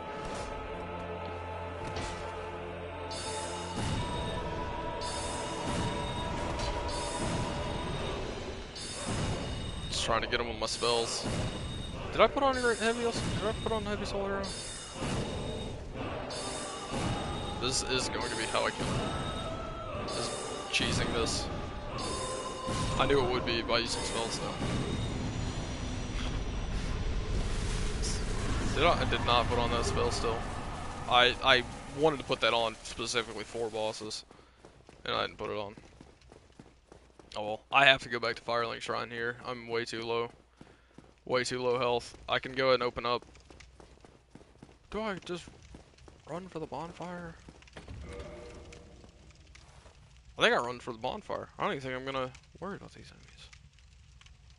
Dang, this is one of those things. It's like, nah, I'm going back to Firelink because I don't wanna just speed through the game like that. Like I said, I wanna make this a little bit more authentic than me just playing how I normally would.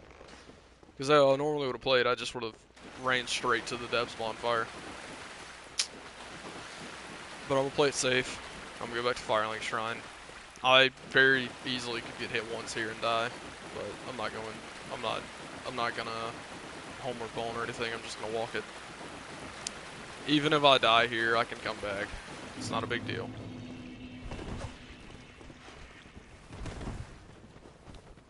Whee.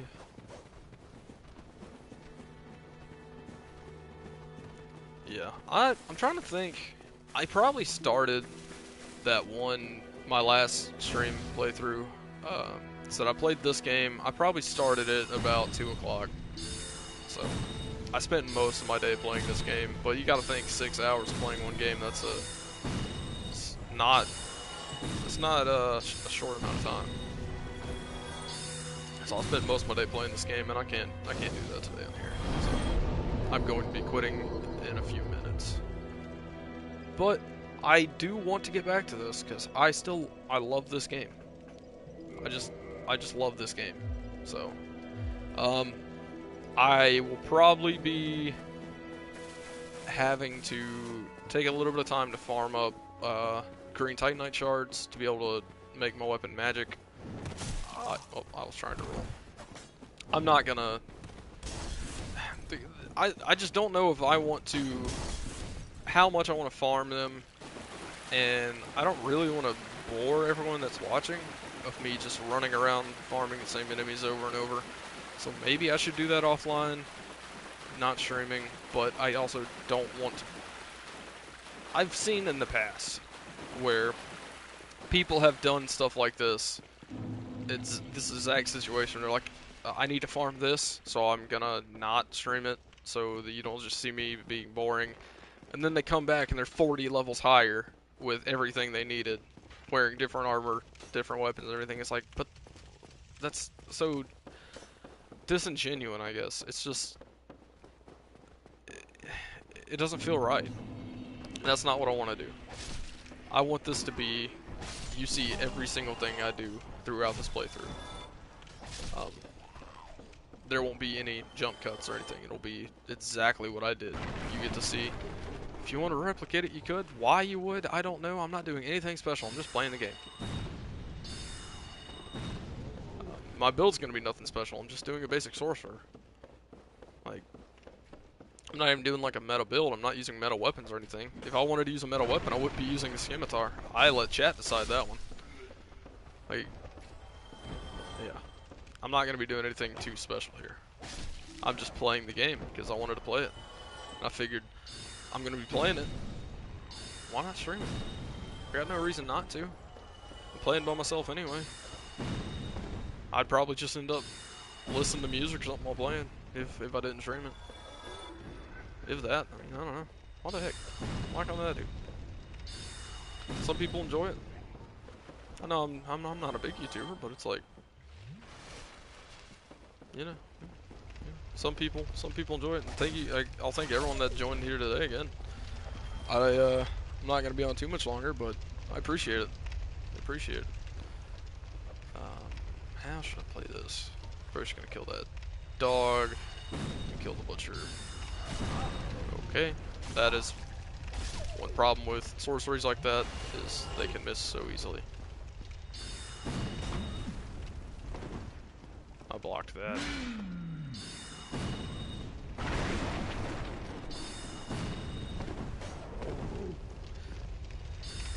I don't try to be super quiet during this, but I also don't want to just be super boring, but, you know, I might ramble on a bit. It just happens. I got the large ember. I don't need the large ember. Should I go that way? Or go this way? I don't need the large ember whatsoever. I don't think I'll end up dropping there. Because I shouldn't even be using weapons, but if you didn't know what that does, you give that to Andre, the blacksmith in Undead Parish, which is the blacksmith that I talked to earlier. You give that to him, and you can upgrade your weapons to +10 with that, which mine right now is a +5. Oh, crap, I didn't even think you were going to be down here. I just expected you up here. I would say this is probably the last way you should go. You should actually go the other way. But I think this is technically the way you're supposed to go. Just not how I play it. Or this is... I normally don't even fight these guys. I normally just run straight through that door. Second I get the chance. Which is something I'm not trying to do right now. So I'm actually not going to go that way.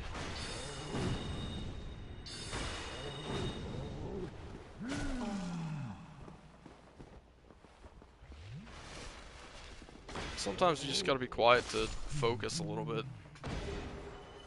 So, I'll probably be doing that a good bit. I kinda don't want to wear the sack on my head, but I'm gonna wear the sack on my head. Normally that's something I'd run in like a strength build. This isn't exactly the character I want a sack on my head for. Hello? Did I talk to this guy in my other playthrough? Normally, if you're ever doing a soul level 1 playthrough, which is, I am level 20 right now, soul level 1 is pretty much exactly what it sounds like. You start the game, level 1, you don't level up a single time in the playthrough. You stay level 1 the entire time, don't upgrade your stats. I've done that 2 or 3 times on this game. If you don't believe me, I have a character right now that is level 1. Yeah, that I've beaten the game with. I actually am in the DLC with him, but I've beaten every boss except the final one. So I have not beaten the game with him yet, but not that character I haven't. I have on a different one, but not on the PS4 or PS5. That was on PS3. On PS3 I have fully beaten the game on a soul level 1, but this current soul level 1 that I have, I'm at the final boss and I'm sitting in the DLC. But I could beat the game at any moment. I just haven't even been playing it. I haven't played the game in a while. Dude, sorcery. Sorcery just, I don't even have to look at it. I can lock on, keep casting the same spell. The enemy will die. It's not hard whatsoever. Sorcery is just so easy. That's why I normally don't do a playthrough like this, or play this play style, because sorcery is just, it's so easy. There's no other way to really say that. It's super easy.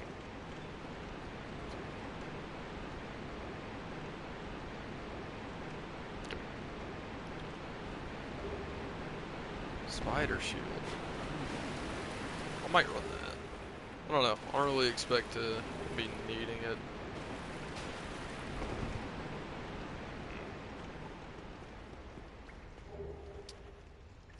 So I don't know which way I want to go. That way... I don't know. I don't know how I want to do this. This might be the way I technically should go. I don't know. Normally I wouldn't go this way though.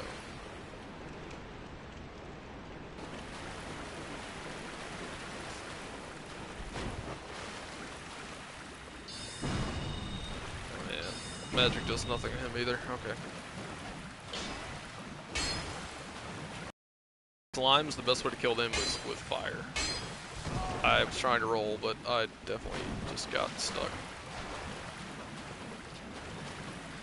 I don't know. Said I haven't played this game in a while. Definitely things that I'm not used to, but whatever. Could drop that way, but I'm not gonna continue on this path. Can I kill this guy from a distance? Ooh, let's try it. He's doing exactly what that other one did. He's buffing up the enemies in the area. I don't even have one hand on the control right now, because you just lock on and click a button. You're good. Welcome to Sorcery. You can technically do the same thing with a crossbow. But, oh gosh. You stuck. Sorry, dude. Sorry. It did a lot of damage to me though. But I'm not building health, so just expected. Which is normally, so that's how I play this game normally. I don't build survivability. I just go full damage. I've just played this game so much that it's how I normally play right now. I normally don't have to build survivable because I normally just dodge everything. Not saying I've dodged the most today, but it's just normally how I play. Alright. Oh, we actually got easy game. Yeah. Dark Souls hardest in the series. I mean, Dark Souls 1 is one of the harder games, but it's really not that hard. Mouse and keyboard. Oh, hello, Ryder. Just don't farm. I'm not gonna be farming. I don't plan to. I might have to get some the green Titanite shards. Mouse and keyboard on Dark Souls 1 though, gosh. I have played it some, but it is not preferred. Definitely controller is the better way of playing a Souls game. But Dark Souls 1, I think they had a lot of problems with the controls. It was very notorious for being horrible controls. But I've played a lot of Dark Souls 3 with a keyboard. I've played some of the rest of them with a keyboard, but Dark Souls 3 I've used the keyboard the most. But I've also said modded the game a lot, made everything nicer.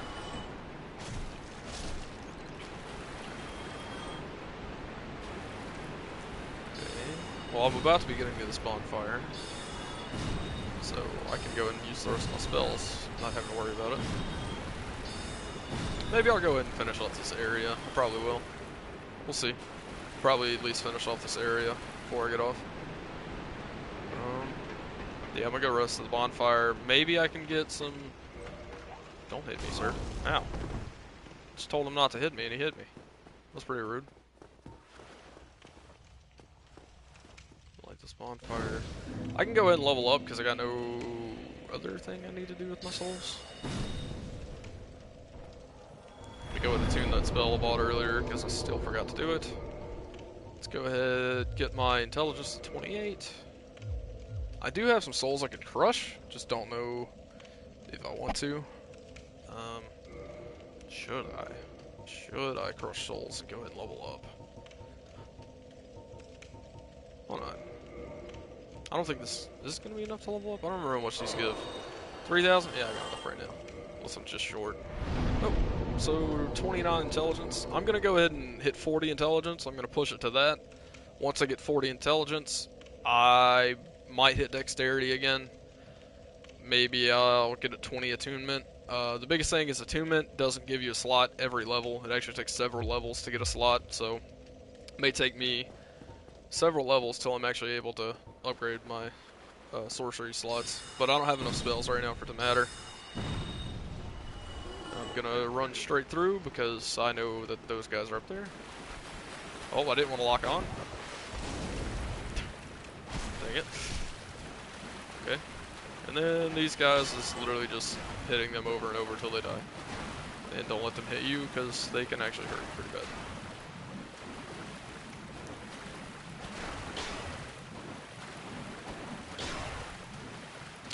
So these are the guys I actually need to technically farm, but I don't want to farm. But if I do end up farming, I'll probably keep the stream up while I do it. I don't think I'm going to do that off screen. But also don't know how much I'll even do this. But these guys drop the item that I need to actually level up my sword. Which none of them dropped it. Not a single one of them dropped it. Okay. That's nice. I only need a bunch of them. But since I bought the actual weapon upgrade, yeah,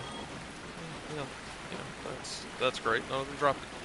But I bought the tool to actually upgrade the weapon. I can go ahead and do that here. I don't have to run back to the blacksmith.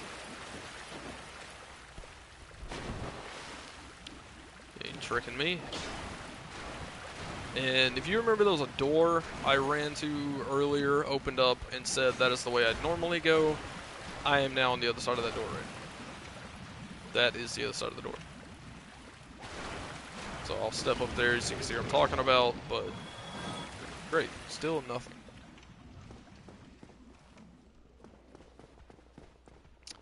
Yep, nothing here. Time to walk back down.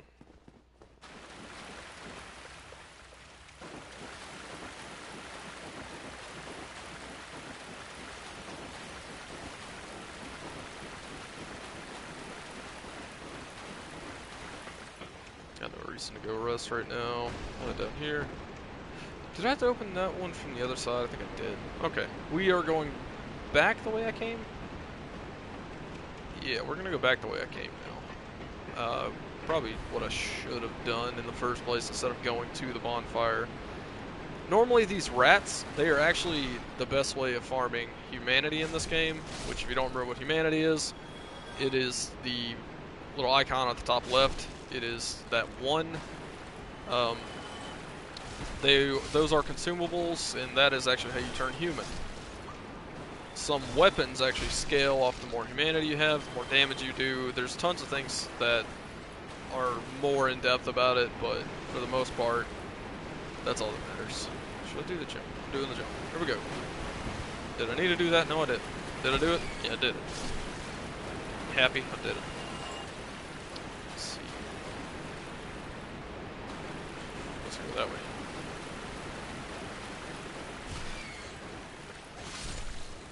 So always gotta keep an eye out for holes in the ground, because they love to trap you there. Now, I am back up here where this giant rat was, if you remember seeing that. Hey, what's up, cool car guy? I'm Opar. Alright, how far am I in Elden Ring? I've gotten pretty far in Elden Ring. I'd say I'm near the end, but I don't know the ending for sure. So I would say I'm near the end, but I can't guarantee that because I haven't beaten it myself. I haven't even watched anyone play it because I avoid spoilers and stuff. I don't want to mention anything about the game, but I'm over level 100. I've gotten, I want to say, over 100 hours in the game. Like, I've played it enough that I'm pretty sure I'm near the end, but I don't want to say any specifics on it. I can't hurt him. He's trapping me in here. Oh, I need to back up. Okay, I couldn't roll. It's out of stamina. Just keep planking off the wall.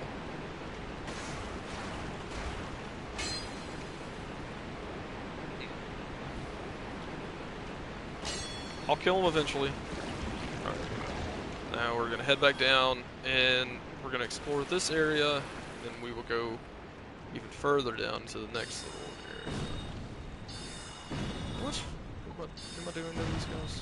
29? Yeah. Technically I do more, but it's not worth me using my spells. So I'll just kill them with my melee. Because those guys just take up so much of your time killing if you aren't using fire. If you're using fire against them, you can kill them pretty quick. Can't hit them in here. Just planking off the wall. Okay, and I didn't have the range to hit them. That's one of the problems with using like the scimitar. Hello, sir. I'm Donald of Z. I'm just I adore trinkets and oddities. He is a merchant that sells armor. Most part, that's it. That's all that matters. I actually have no reason to get the bottomless box in this playthrough. I could if I want, but I got no reason to. Basic merchant. Nothing real important about him. And that is the way out of here. I'm not going that way right now. We will be back later for that one.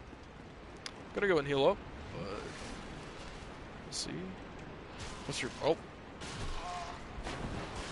I just read your message, but oh my gosh, I just died to the freaking rat.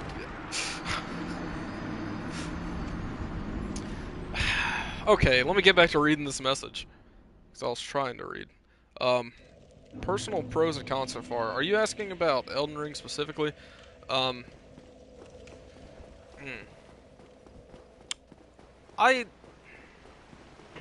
like the open world of Elden Ring. I love the pure amount of bosses.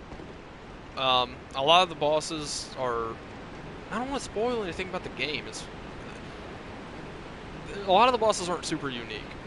That's one thing I can say about them. Which, you can say the same thing about Bloodborne. A lot of times, Bloodborne's that way. But I love the open world part, but I also kind of don't, because it kind of doesn't make it feel like a Dark Souls game. Because one thing about Dark Souls is like this, where I'm cramped. I'm not just running around freely. Oh, he dropped something. Did he get something I needed? No, he didn't. It actually didn't need that. But the feeling of being cramped is something you don't get in Elden Ring. You kind of do occasionally when you're going through dungeons. Dungeons are what feel like a Souls game. The actual open world doesn't. And that's one of the reasons a lot of people like it, is because it doesn't feel like a Souls game. But that's one of the things I don't like, is because I've always loved the Souls series, and it doesn't feel like a Souls game whenever you're just running around. Still the same fighting style and stuff. It is a Souls game. There's no getting around that. It is a Souls game. But there are definitely things I have problems with. Great game. Either way, I would not expect it to not get Game of the Year. I expect Game of the Year out of it, and if I had to pick Game of the Year, I would put it as Game of the Year. It was an amazing game. But I do have problems with it. There's no getting around that. I wanted to dodge backwards because I need to get the heck out of there. Pros about it. Said I like the free roam. I like the map. But there's just... I don't know what to say about it, because I do think it's a great game. I love the game. I recommend the game. So, it's hard to really pull out cons about it. But it's also hard to pull out any pros. It's just, it's a good game. I don't know. It hasn't really had me wanting to go back to it constantly like it has, because I haven't finished it. But I also don't know how much replay value it's going to have. I feel like I'm going to want to play the other ones more than I'll want to replay it. That's... A lot of that comes down to the open world part. Because it's open world like that, it takes you forever to go anywhere. And that's... I'm one of those people that whenever I play a game, I'll explore every single corner. And that's made me take forever to beat the game.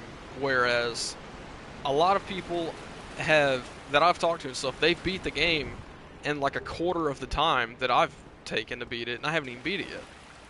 It's like, you did nothing in the game. You didn't explore at all. How can you say you did everything in the game?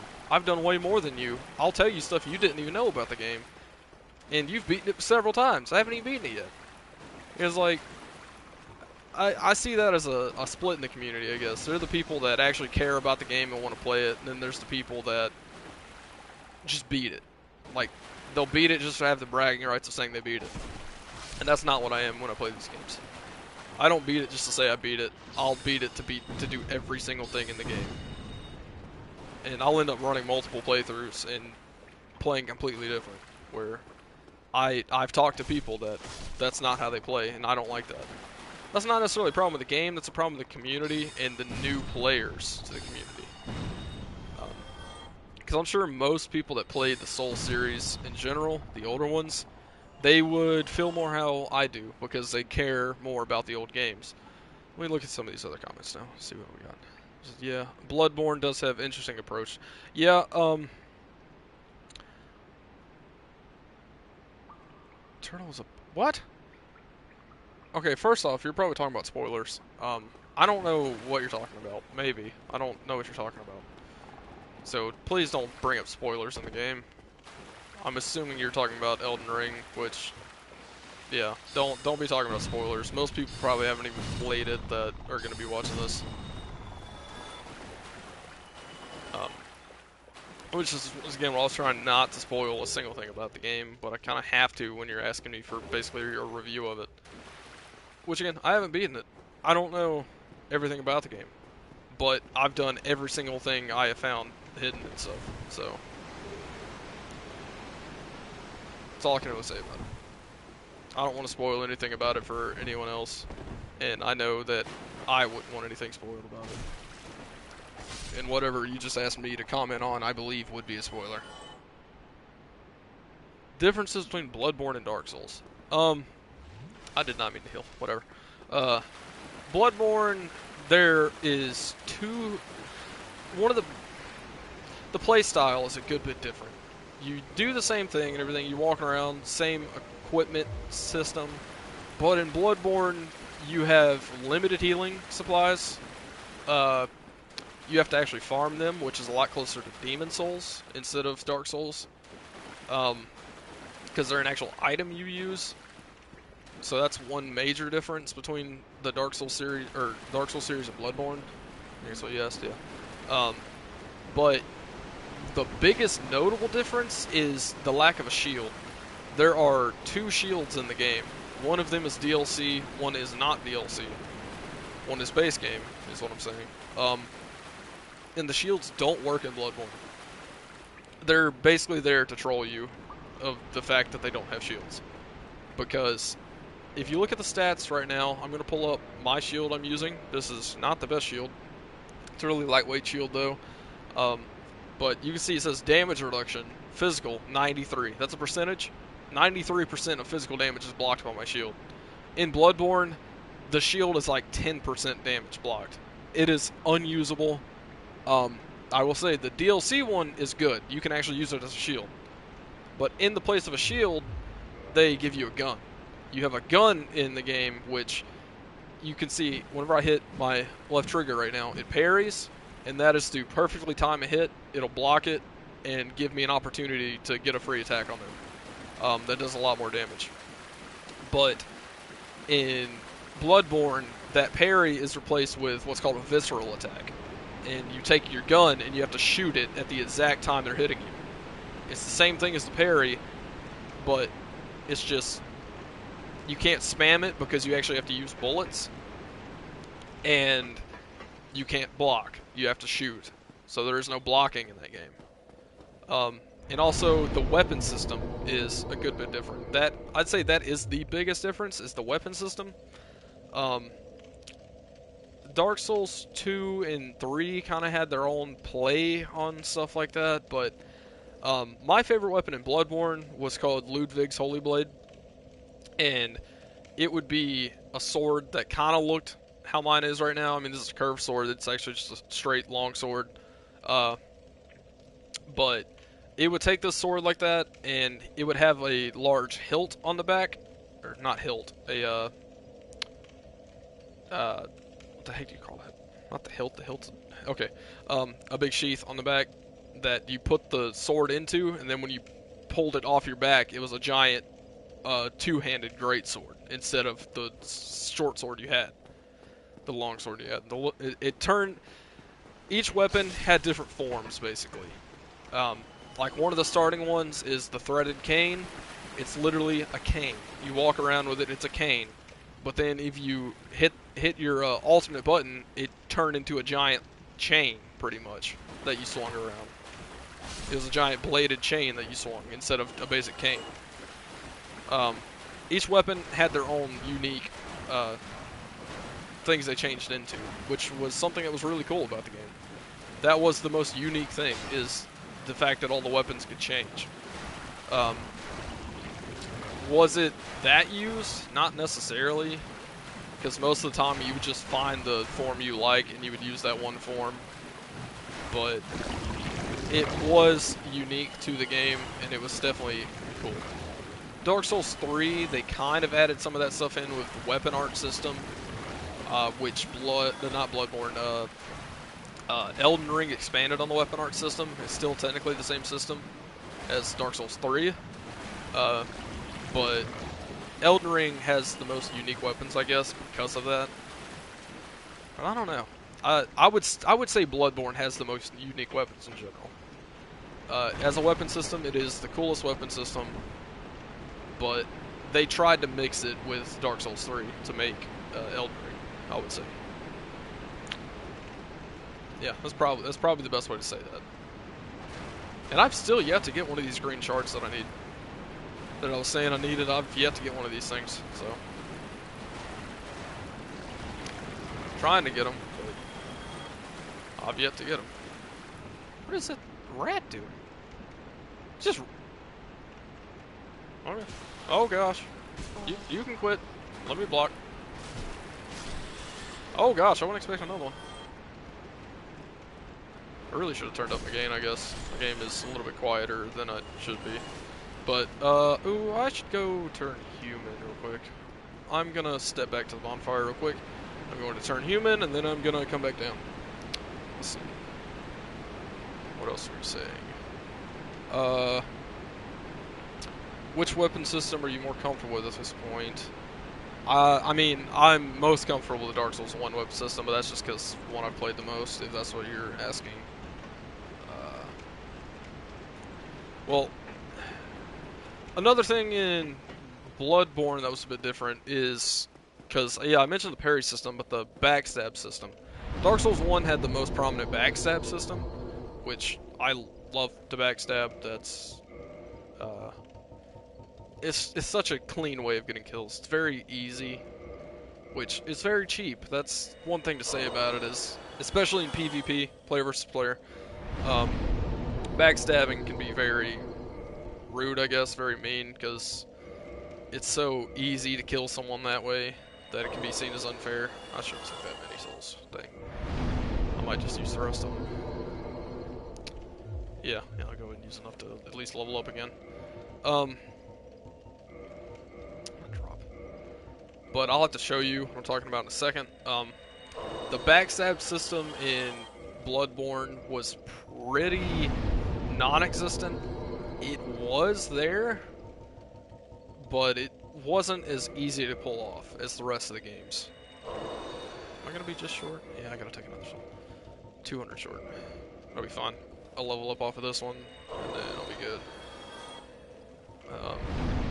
I'm going to try to backstab this first guy over here, but how I do this is I just make sure I'm not running when I'm walking up to him. I walk slow so he doesn't hear me, and I'm going to get basically anywhere from a 45-degree angle behind him. The other games made that angle a lot smaller. I backstabbed him, easy kill. He's dead. I'm gonna see if I can parry this other one to show that, but in Bloodborne, you had to sneak up perfectly behind someone. I could have backstabbed him right there, but I'm not going to because that's not what I'm trying to do. Oh, come on. I parried him. easy hit, he's dead. Parries always do more than backstabs because they're riskier, but going to the Bloodborne system, you had to walk up behind them, basically point blank, and shoot them, and it wouldn't always work. That is how you got a backstab, but it took a bullet to do it, and it wasn't always worth it necessarily. I didn't backstab very much in Bloodborne because of how the system worked. It was good, but I didn't prefer it. You had to sneak up on them to do it. In these games, you basically could do it mid-fight. You were in Bloodborne, you couldn't do it mid-fight. You had to have snuck up to do it. You had to sneak up on them. Where in this game, as long as I'm able to get behind you, I can backstab you. But that's just one of the things about Dark Souls 1 is you can fish for a backstab super easy on players or NPCs, non-playable characters. Regular enemies, I can wait for them to swing at me and just walk behind them and get a backstab. Easy kill on them. And that's just one of the things Dark Souls 1 had that none of the other games had as much, which made Dark Souls 1 really easy if you know how to do that. But of course that doesn't work for bosses and stuff, so. Some bosses do, but it's unlikely. Assassin's Creed, the new GUI, I would assume you just mean the UI or HUD system. GUI technically would work, but that would mostly just mean the button layout, I guess, for the menu. Weapon inventory system, but that well, I haven't played the new Assassin's Creeds. I kind of lost interest in Assassin's Creed a long time ago. I played some of 1, I played 2 all the way through, and I played Brotherhood mostly through, played some of Revelations. Played a bit of 4, a good bit of 4, which is Black Flag Pirate one. I had a lot of fun on that one, but it still wasn't as good as 2. The Ezio trilogy in general, I think, was the best Assassin's Creed. I'd still say it probably is to this date, but there's probably some other really good ones I just haven't really played. I know the new ones are supposed to be good, but they just... I lost interest. I haven't really tried to play the new ones. It's kind of like the Far Cry series. Far Cry, I used to love. Really, any Ubisoft game has gotten worse over time. Just the best way to say that. Far Cry used to be good. Far Cry 2, I would say, is the best Far Cry.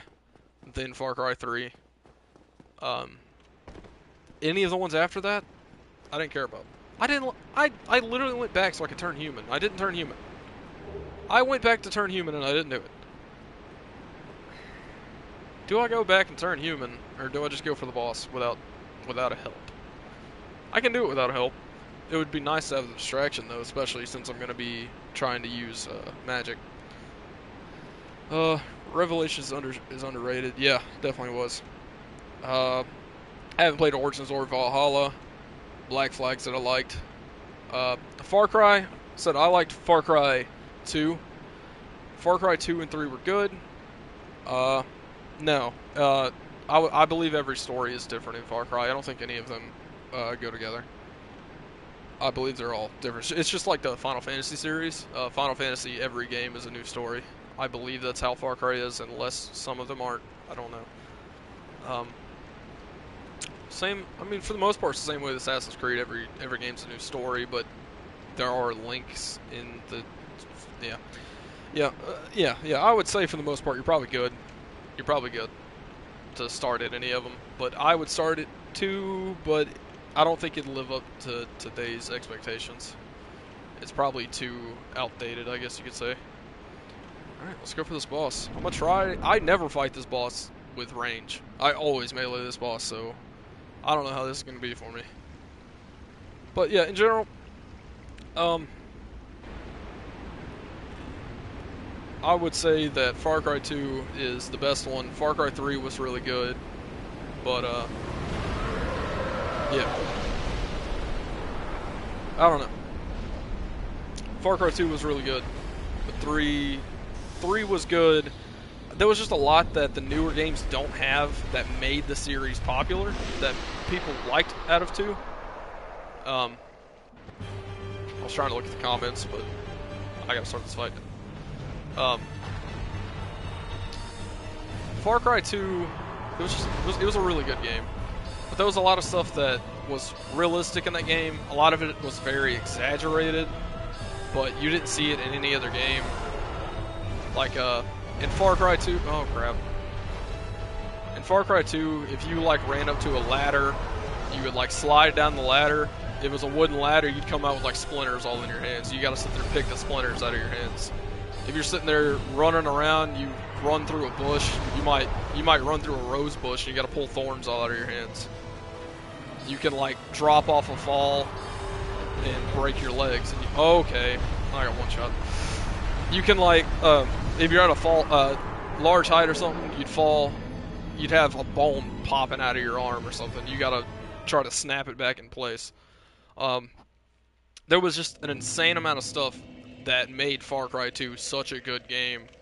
Small details like that that they don't do in any of the series anymore, and that's the stuff that made Far Cry Far Cry.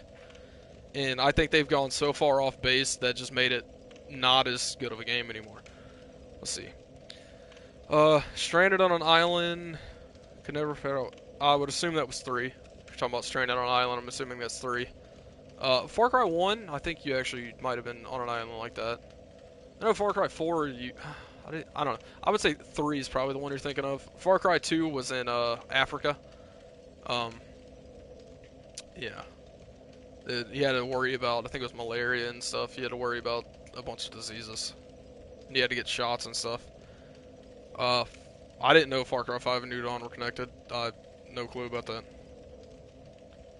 Okay. Well, I don't play the games, so I'm gonna go ahead and turn human so I can get that summon. Said I should have done that earlier. I got killed. Oh well. Oh well. Said I'm at least gonna beat this boss, but I just had another person ask me to play Siege, so like people keep asking me to play Siege. But yeah, I'm going to probably kill this boss and then hop out of here, and at that point I would have been doing this for 2-3 hours. Yeah, it's been at least 2 hours. If anyone wants to give me an exact time about it, I don't know. But I'm very curious about how long it took me in this run compared to my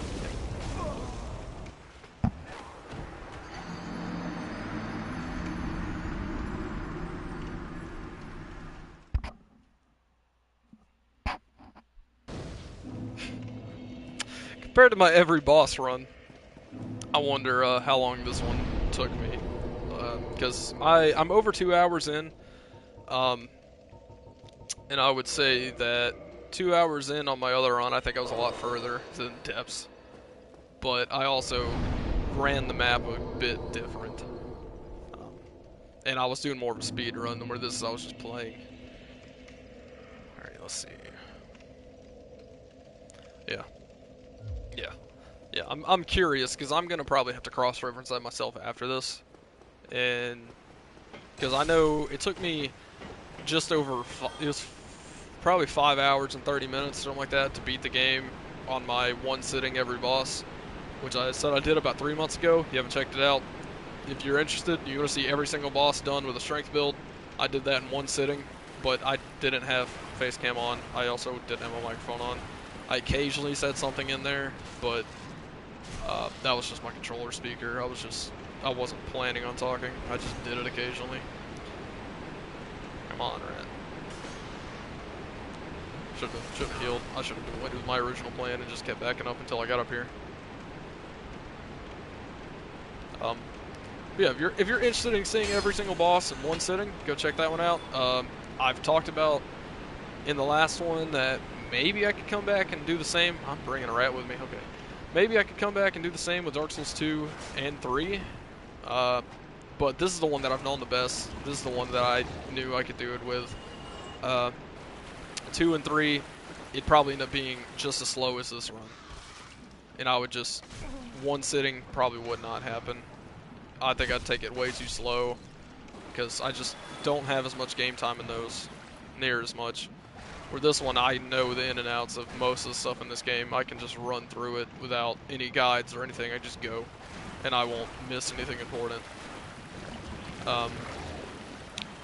Which said, on another in one of the other ones, I'd probably miss some stuff for sure, especially because I haven't played them in so long. I've played them a lot. I've done mostly everything in them. I actually don't think I ever finished the Dark Souls 3 DLCs, but I did beat the game several times. So I got the trophies in them, got all the trophies. Biggest dragon in Dark Souls? That's a good question. Biggest dragon?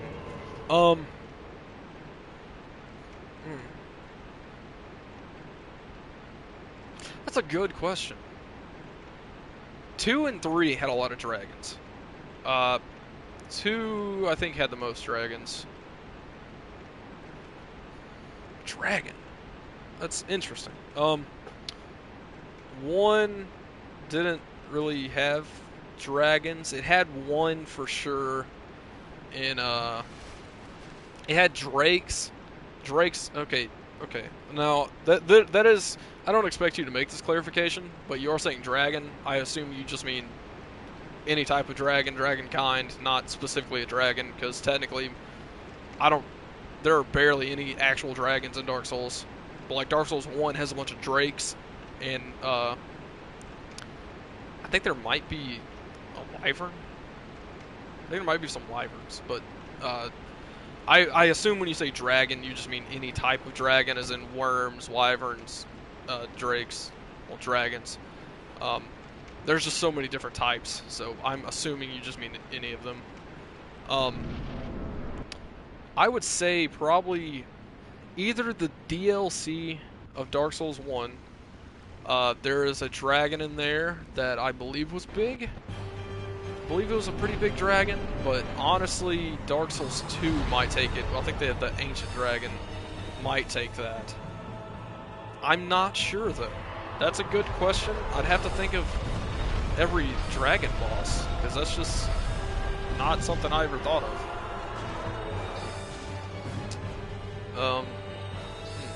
That's a good question. I don't know.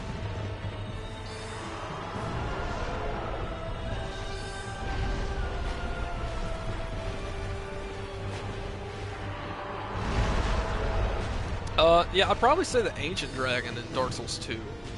I think that was his name. It's one of the bosses. I believe he would be the biggest dragon. Could be the DLC boss in this game. 3 had some dragons, but I don't think they were necessarily that big. Like the boss Nameless King had a dragon, but he wasn't that big, and he actually might have been a wyvern. I don't know if he was actually a dragon, but yeah. Nameless King had a dragon, but I don't think he was that big of a dragon. Not compared to like this game, the DLC one, or any of the ones in Dark Souls 2. Like, it's hard to call it a dragon, but I don't even know what this would be considered. I don't even think this is actually a dragon, but it's what it's called, so we can go with it. Yeah, it'd be hard to even call it the one that I just killed a dragon, but technically I guess it is, but I don't know. I'd probably end up saying Dark Souls 2. Elden Ring. Elden Ring has the biggest dragon. I have to say that one. Elden Ring. Top 10 bosses in Dark Souls. I'd have to probably all of the bosses I'd say would be in this game. I did really love some ones in Demon Souls. Demon Souls has some great bosses. Maybe like 1 or 2 of them from Bloodborne. Dark Souls 2 had some interesting ones, but I wouldn't say any of them would be my favorite boss. Most of the bosses I'd have to say were in this game. A lot of the hardest bosses are in this game, that's for sure. But a favorite doesn't mean they're hard bosses or anything. Like Gravelord Nito was really cool in this game. Oh my gosh, don't do the same thing to me. Don't you dare. Don't you dare. Freaking rat, come on. yeah, this game has a lot of cool bosses. The Four Kings. Four Kings is probably... I'd say the Four Kings is the hardest boss in this game. Yeah, I'd have to say Four Kings is the hardest boss. Probably in any Souls game. A lot of bosses that people say are hard, I've never had a problem with. Like, in Bloodborne, I'd say the hardest boss was Defiled Amygdala. You had to be in the Defiled Chalice dungeon for that one. Most people that I've seen would say, or Orphan of Kos was also hard in that game, but not as hard as Defiled Amygdala. A lot of people would like to say Ludwig. A lot of people would say Ludwig was the hardest boss in Bloodborne, but I actually disagree with that pretty vehemently. I don't think it was a hard boss at all. But oh, there was also another boss in Bloodborne that people really hated that wasn't that bad. It was some queen or something. I don't remember her name, but she wasn't that bad. A lot of people hated her. I don't know. Best bosses, again, most of them I'd have to say are in this game, though. Elden Ring has had a lot of bland bosses. It's had some cool ones. Some of the main ones were kind of cool in Elden Ring that I've fought, but there's also just been some meh bosses in Elden Ring. And that's kind of what I was saying earlier, is that Elden Ring has a lot of bosses, but they are kind of bland. They don't have much variety. Like, they do, but they kind of don't. And some of the bosses in Elden Ring are repeat bosses that you find in other games. I know a few of the bosses you fight in Elden Ring are straight out of Dark Souls 3. I don't think they're supposed to be, but they are. Like, I don't think you're supposed to realize they are, but they're straight out of Dark Souls 3. I still haven't gotten a green shard. That's all I was wanting was to get up my weapon magic. I want to get my weapon magic. I don't know. Almost made me quit? I don't think so. I don't think so. I've had bosses I've definitely got annoyed with, but there's just so much. It's cutting my face off. Nice. Thanks to notification. Cut my face. What's it called? I don't know why they aren't able to fix that yet. But I don't know. Defiled Amygdala was one of the hardest bosses. Really? Really? That was okay. Okay, that was the problem with me putting my face up there. But I also didn't want to turn off notifications. Should have, but said I wasn't planning on doing this all day.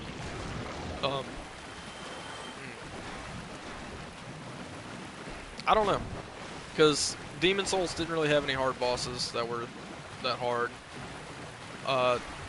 So in general, I'd say Dark Souls 2 is the hardest game, but I wouldn't necessarily say any of the bosses were extremely hard.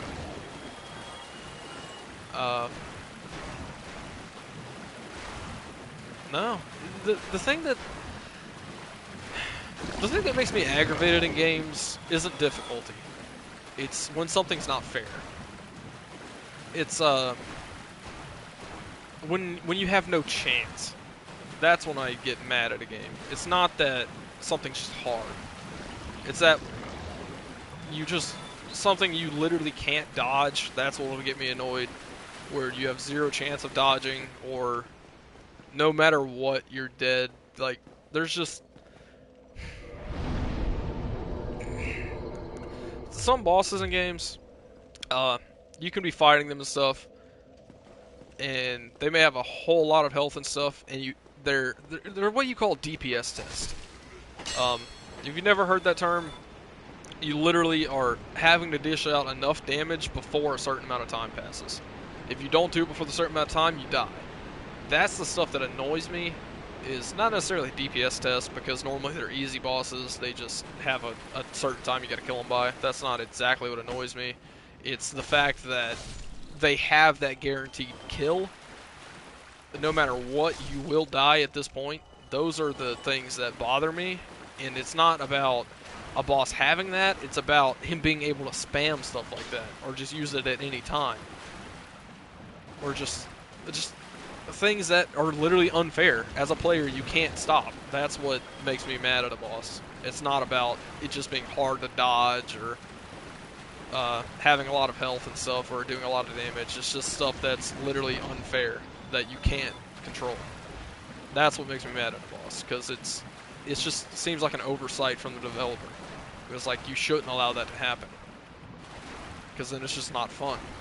If a boss is hard just because of difficulty, I don't have a problem with it. I'll just keep having to try it until I get it done. But it's just stuff that's unfair is what makes me annoyed at games. That's the only way to say that, is when I get... That's when I get mad, is when I have no control over it. Let's see. What makes a good Souls game, games in general, and what's annoying? Well, I think I just said the annoying things mostly. Sometimes, going off the Soul series in general into other games, what can make a good game? Story is a very big part. Graphics, not important. Sound design can be really nice, but also it's not important. Sound design is not important. Graphics are not important. You can have a great game with horrible sound, horrible graphics, but building a story and having something that keeps you coming back is the important thing. The biggest problem with what I just said about keeping you coming back... Great, my face is covered again. The biggest thing about... A lot of games try to force the you keep coming back, and that's what's ruining a lot of games today. Because you want something that makes your players want to come back and play, but you'll see a lot of games that... I'm going to be calling out a specific game here, and it's specifically towards this exact game. This company does it. It's a great game, but they do not know how to please the player base. And the game is Hunt Showdown. I'm going to die here. I don't have anything to get rid of Toxic. The game is Hunt Showdown. It is a very good game. They have a lot of balancing issues. There's a lot of stuff I hate about the game. But it's a good game, but what they like to do is put in events constantly. They'll have a bunch of events that you have to play, basically. If you don't play them, you're going to miss out on so much exclusive stuff that is just not fair. A lot of times games will put in literally like a game-breaking weapon or something. Like, say you played an MMO or something and they give an event that's like... this weapon we add is literally the strongest weapon in the game, and once we add it, every single enemy that we add is going to be based on the fact that you have this weapon that can one-shot it. So we have to beef up this weapon for the people, or we have to beef up these enemies for the people that have the weapon that's overpowered. But then there's the people that don't have these overpowered weapons that will stand no chance against beating this enemy if they don't have that exact weapon. Stuff like that is what's annoying. Going to back to Hunt Showdown, what I was talking about is they like doing events that it's not even that you have to play the event, it's that you have to spend at minimum 2 weeks on the event.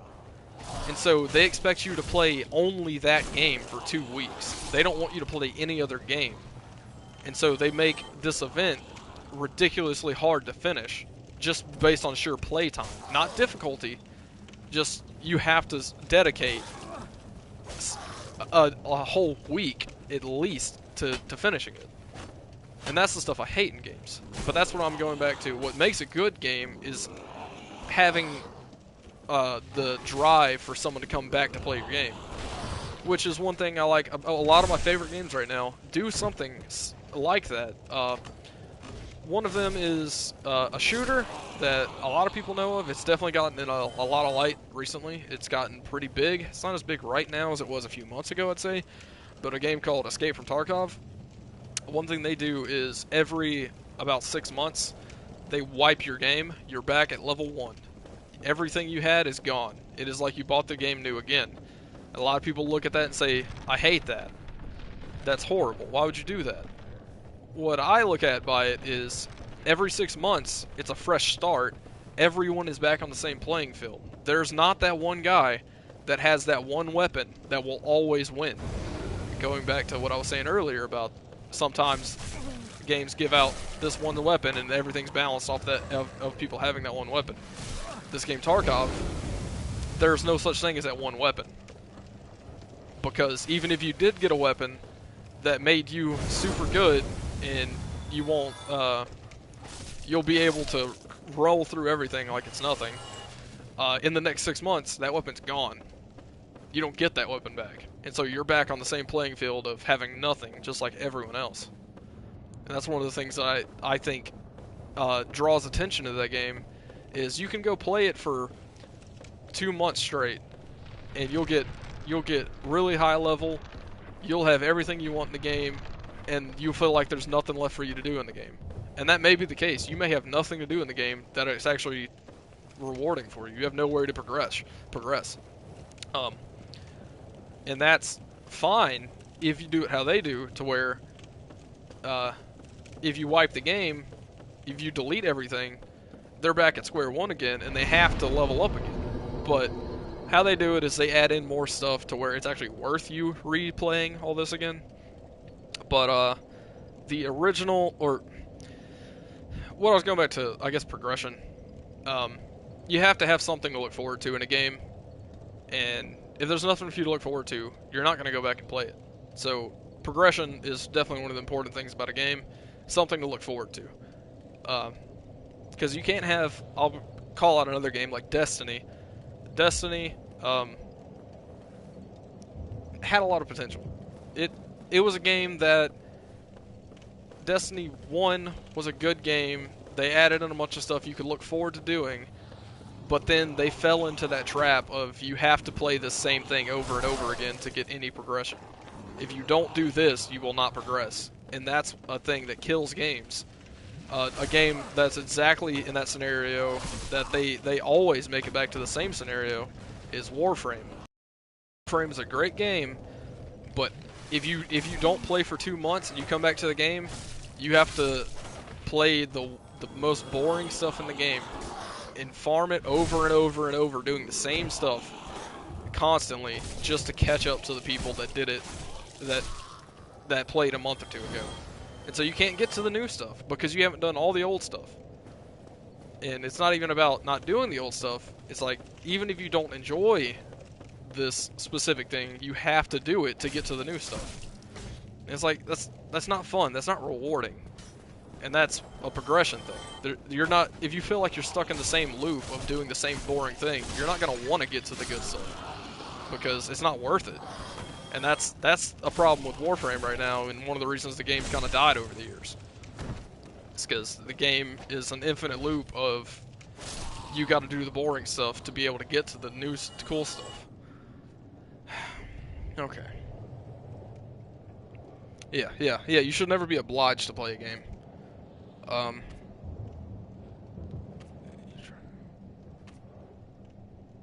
Yeah, that was definitely a problem with Hunt. With that event, they really messed up a bunch of stuff with settings and everything, and that really ruined that. Graphics don't make a game at all. Yeah, I'm gonna go into one of my favorite games of all time. I've played it some on this channel. I haven't played it a whole lot on this channel because it's not exactly a very watched game. Final Fantasy VII, the original one. Great game, amazing story. It's a long game. It's a long game. A game doesn't have to be long to be a good game.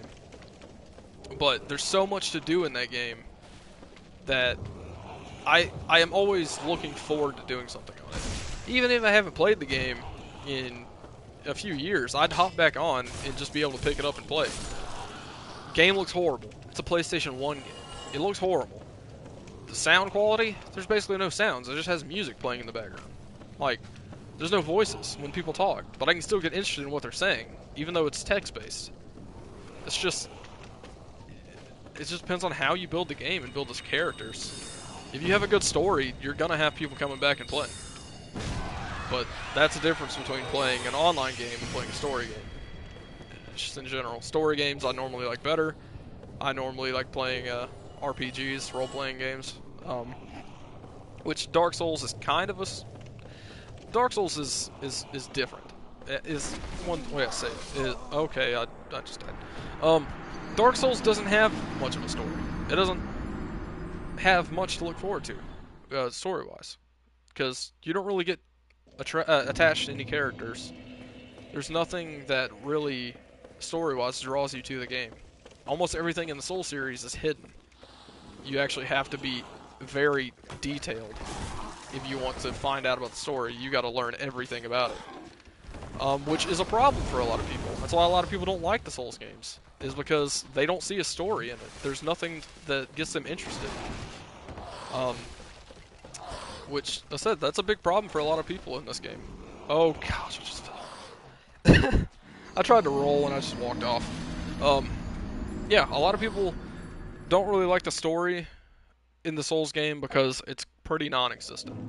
I love the game, which is one important thing about a game, is actual gameplay. That's what's important. You can make a game with no story. Look at Dark Souls. It has a story, but you learn a lot of the story just through items, like reading items. You'll learn story, going through killing some of the bosses and stuff. You'll learn a little bit of story here and there, but it's so hidden that most people don't even know there's stories in the game. And that's one reason I said a lot of people don't like the game, but it's also the people that like the game really get into the story, and they'll learn all about the story, and then they'll actually, like, love the game. Because it's so much hidden detail you'd never see if you didn't go looking for it. And that's just like, do you have the dedication to learn about it? Not everyone does. A game that's similar in that is about story-wise, where if you don't... It's a horror game that used to be really popular. It's not in the biggest spot right now. I'm gonna die sitting here. I can't move. I'm dead. I can't do anything. Oh my gosh. Yep. I couldn't do anything. SCP. The SCP Foundation. Specifically, SCP Containment Breach was their best game, if you ask me. Super good game. There isn't really much story there. It's just a horror game. And you're getting scared to get scared. That's the gameplay. But all the story is in the documents and stuff. Dang it, man.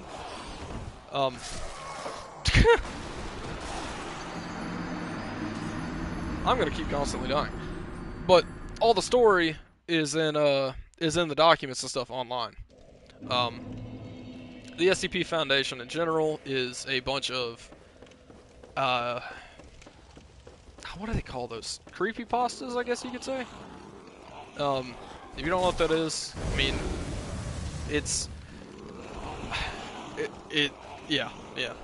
everything is based on something that's, I guess, somewhat realistic, but, man, I don't know how to say that. The SCP Foundation in general, oh my gosh, it just jumped off.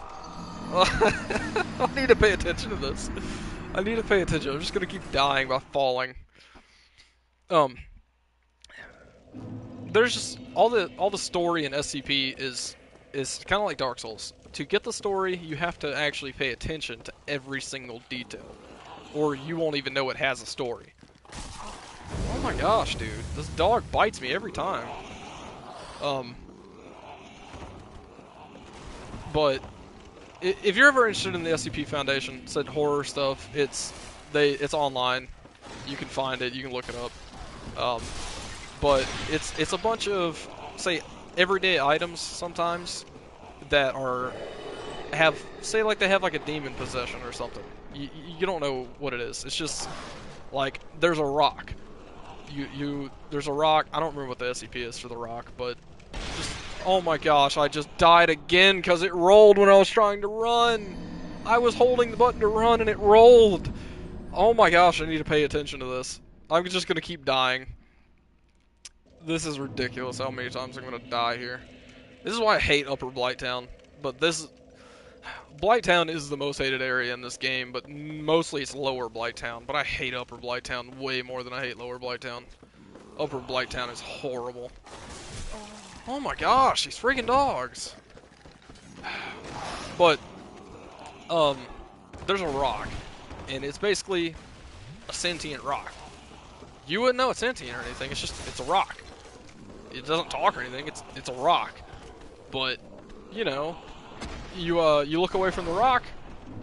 Maybe it smashes your skull in. You don't know. It's a freaking rock. It's very deadly. But that's just stuff that you'd find in SCP. Like, there's SCPs for basically everything. You can find SCP for a toilet if you want. There's just horror stories, things that people dream of, make up. If you can think of it, it's probably an SCP, and it does something. But specifically in the games, like Containment Breach, there's oh my gosh, I'm gonna die. There are specific ones, like there's a painting. Oh my gosh. Okay, and it rolled off. This is why you take your time and go through slowly and don't do what I'm doing, which is just running past it because I'm trying to get out of here because I hate this place. But this is why you take everything slowly. But this is a horrible place. This is the worst place in this game. This is why you normally just skip this area and just go straight to the bottom and don't even go to Upper Blighttown. You just go straight to Lower Blighttown because this place is horrible. But there's a painting. Like in the game, you look at this painting, and once you start looking at it, you can't look away. It draws your focus straight to the painting. And if you ever look at that painting, you can never look away. You are stuck staring into that painting. You physically cannot look away. That's the story behind it. And that's just SCP Foundation's filled with tons of items and stuff like that. And it's just learning them, and if you're interested, it's a big rabbit hole. That's the biggest way to say it. It's a big rabbit hole because there's always something new.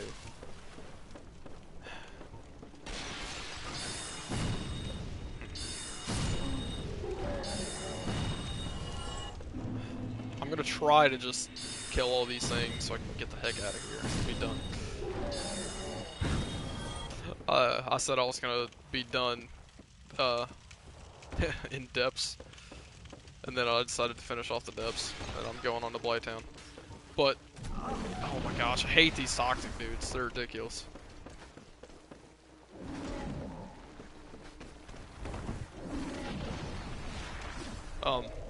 Really? That's annoying. That's just how toxic works. You get hit with it once, it's gonna just keep ticking on you until you're basically poisoned immediately.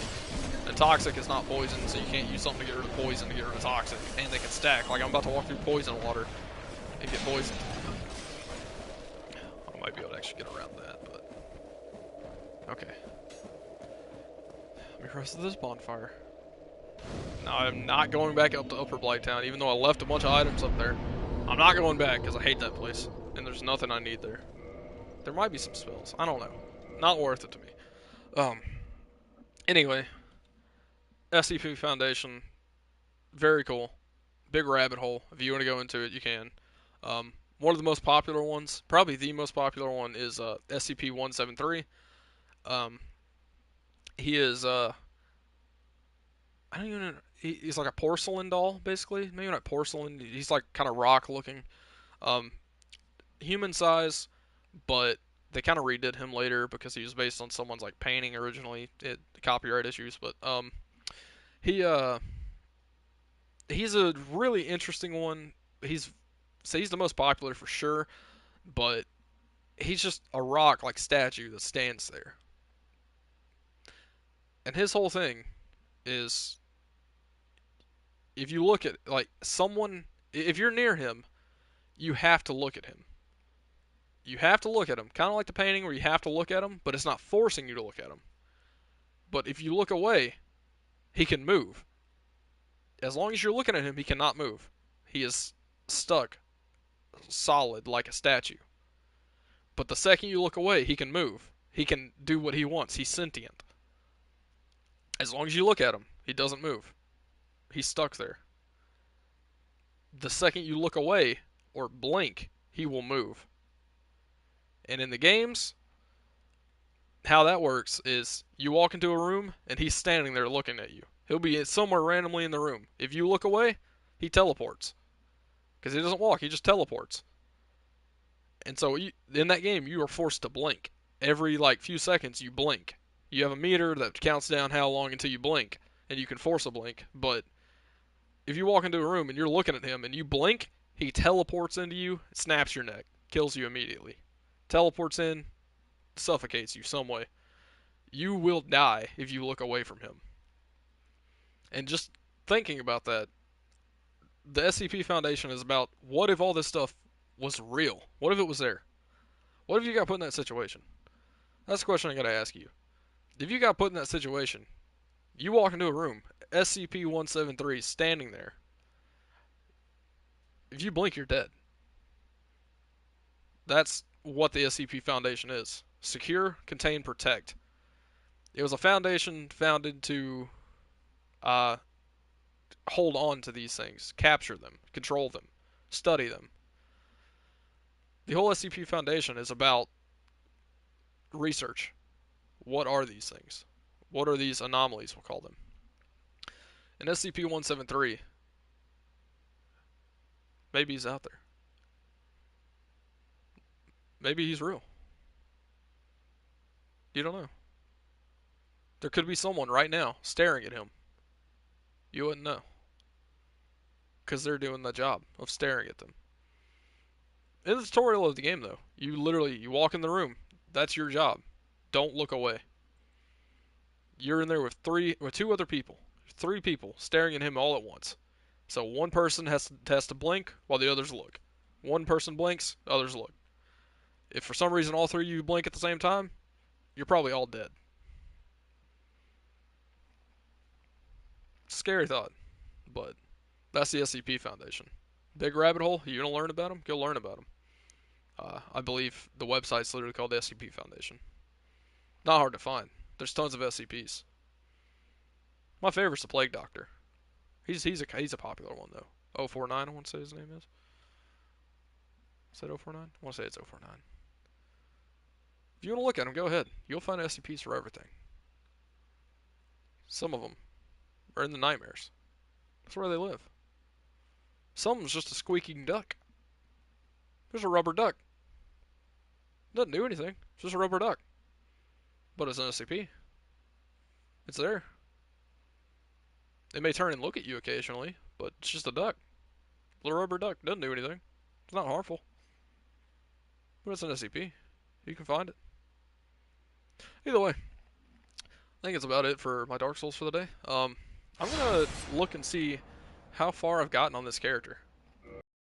No, that's fine. What is my game time right now on this character?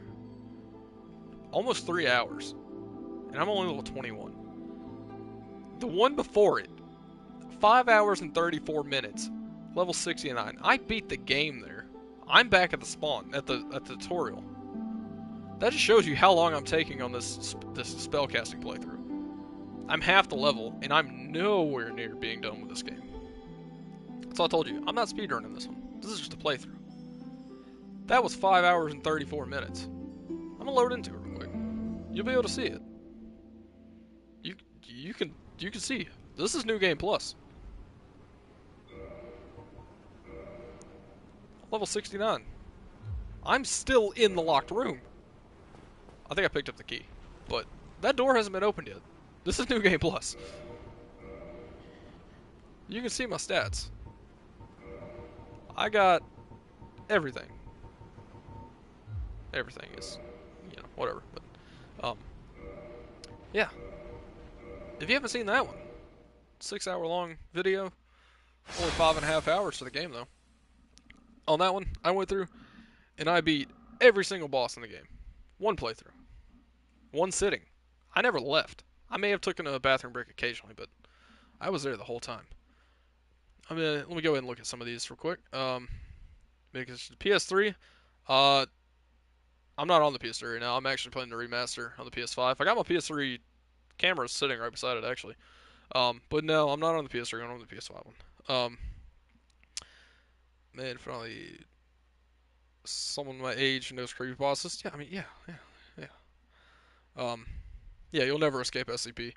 Plague Doctor, yeah, I love Plague Doctor. SCP, yep. 173, big anxiety. Got that, sure. SCP stream. There's actually I could do that on my computer. I have uh SCP Escape Together, I think it was what it was called. There's several SCP games. Few are official. One of the ones I've played is a multiplayer versus game, to where you have people playing as the doctors, you have people playing as prisoners, you have people playing as the SCPs themselves. You have SCPs, you have people playing as the guards, and then you have the people playing as the military that comes in and tries to wipe the whole thing out. Um, it's a fun game. It's versus. It's a cool game for sure. It's kind of hard to get into, but it's online and stuff. It's a cool game. That's for sure. It is a cool game. I've played a few hours of it. I haven't played a whole lot, but I would recommend checking it out. I'd have to think of the name of that one. It's SCP something. I don't remember which one that was. Um, but there is one that I've been playing a while back with one of my cousins. It was just straight up SCP Containment Breach multiplayer.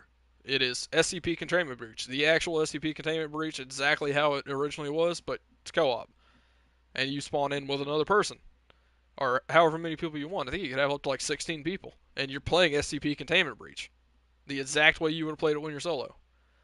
Randomly generated map, just like always. Random SCP spawning, just like always.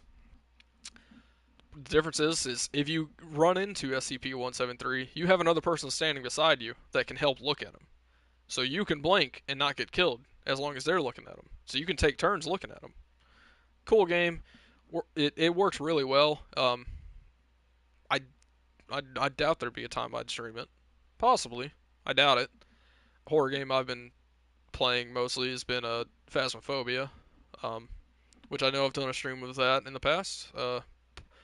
That was actually on Twitch. If you wanted to look at that on Twitch, it should still be up over there. I actually didn't re-upload it. I think I uploaded a clip from it to YouTube, and I like bugged out or whatever. But yeah, if you wanted to see any more of that, let me know. I can put it up on YouTube. I can stream it on YouTube. For the most part, I think that was on Twitch, but I haven't been streaming much at all. I haven't been most active. Let's see. I'm not doing it now.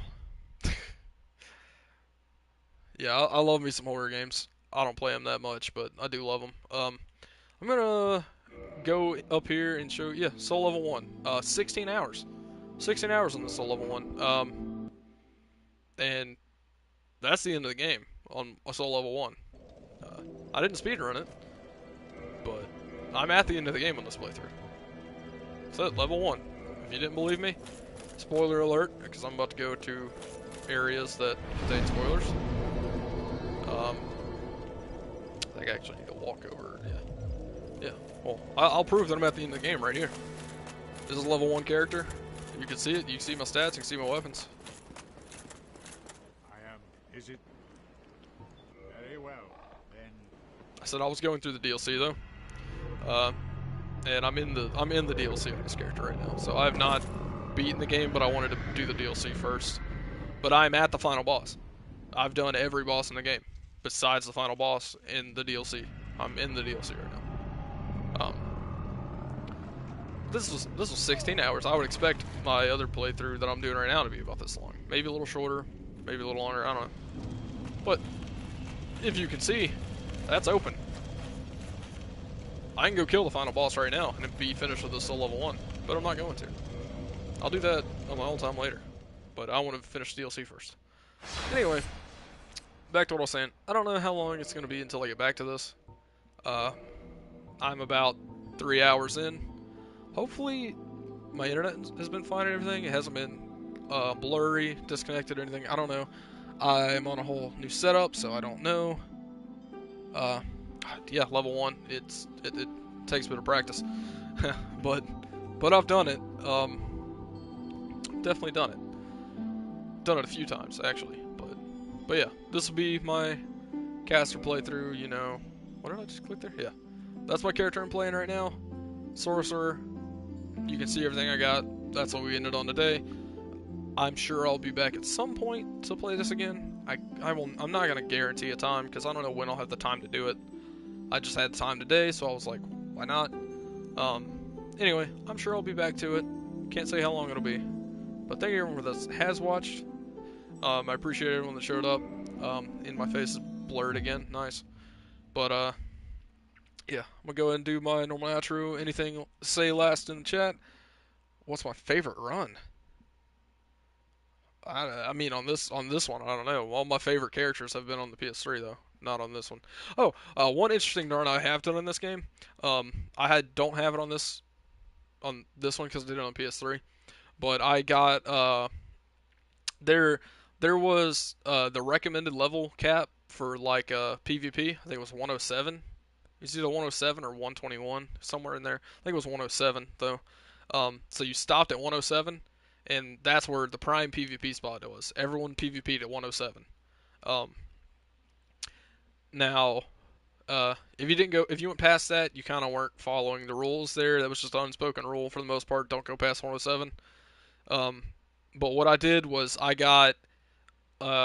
think I did an entirely nothing but endurance run, an endurance build, and so I had max carry weight, and I ran around in Havel's armor, which is one of the heaviest armors in the game, and I wore the Darkwood Grain Ring? Yeah, I want to say it's Darkwood Grain Ring, which, if you don't know what that does, it changes your rolling animation. That basically makes you do cartwheels and stuff. You flip around everywhere. Instead of just rolling, you literally would do like handsprings or whatever, just roll, like flipping around. And so I call it the ninja flip ring. And so I was rolling one of the heaviest armors in the game, just cartwheeling everywhere. And I PvP'd in that. So fun. No one expected it. Because they look at you wearing this huge brute armor thinking you're going to be super slow. And you're sitting there just flipping around, doing cartwheels and stuff. It was fun. It was great. It was great. No one ever expected it. People sent me so many messages about that and stuff. Yeah, it was great. Super heavy armor. I just used like a rapier just to poke people, but yeah, it was great. It was so fun. I would say that was one of my favorite builds I've ever done, just because it was a meme. Not my strongest build, nowhere near my strongest build. It wasn't powerful. It was just fun. But yeah. I'm gonna leave you with that. I'm gonna go and say my normal outro. If you understand every word to it, it's just saddening. It's my life. But anyway, thank you everyone that watch, everyone who has watched, will watch, never would watch, because the majority of people. I'll see you guys later. Have a good day. Goodbye.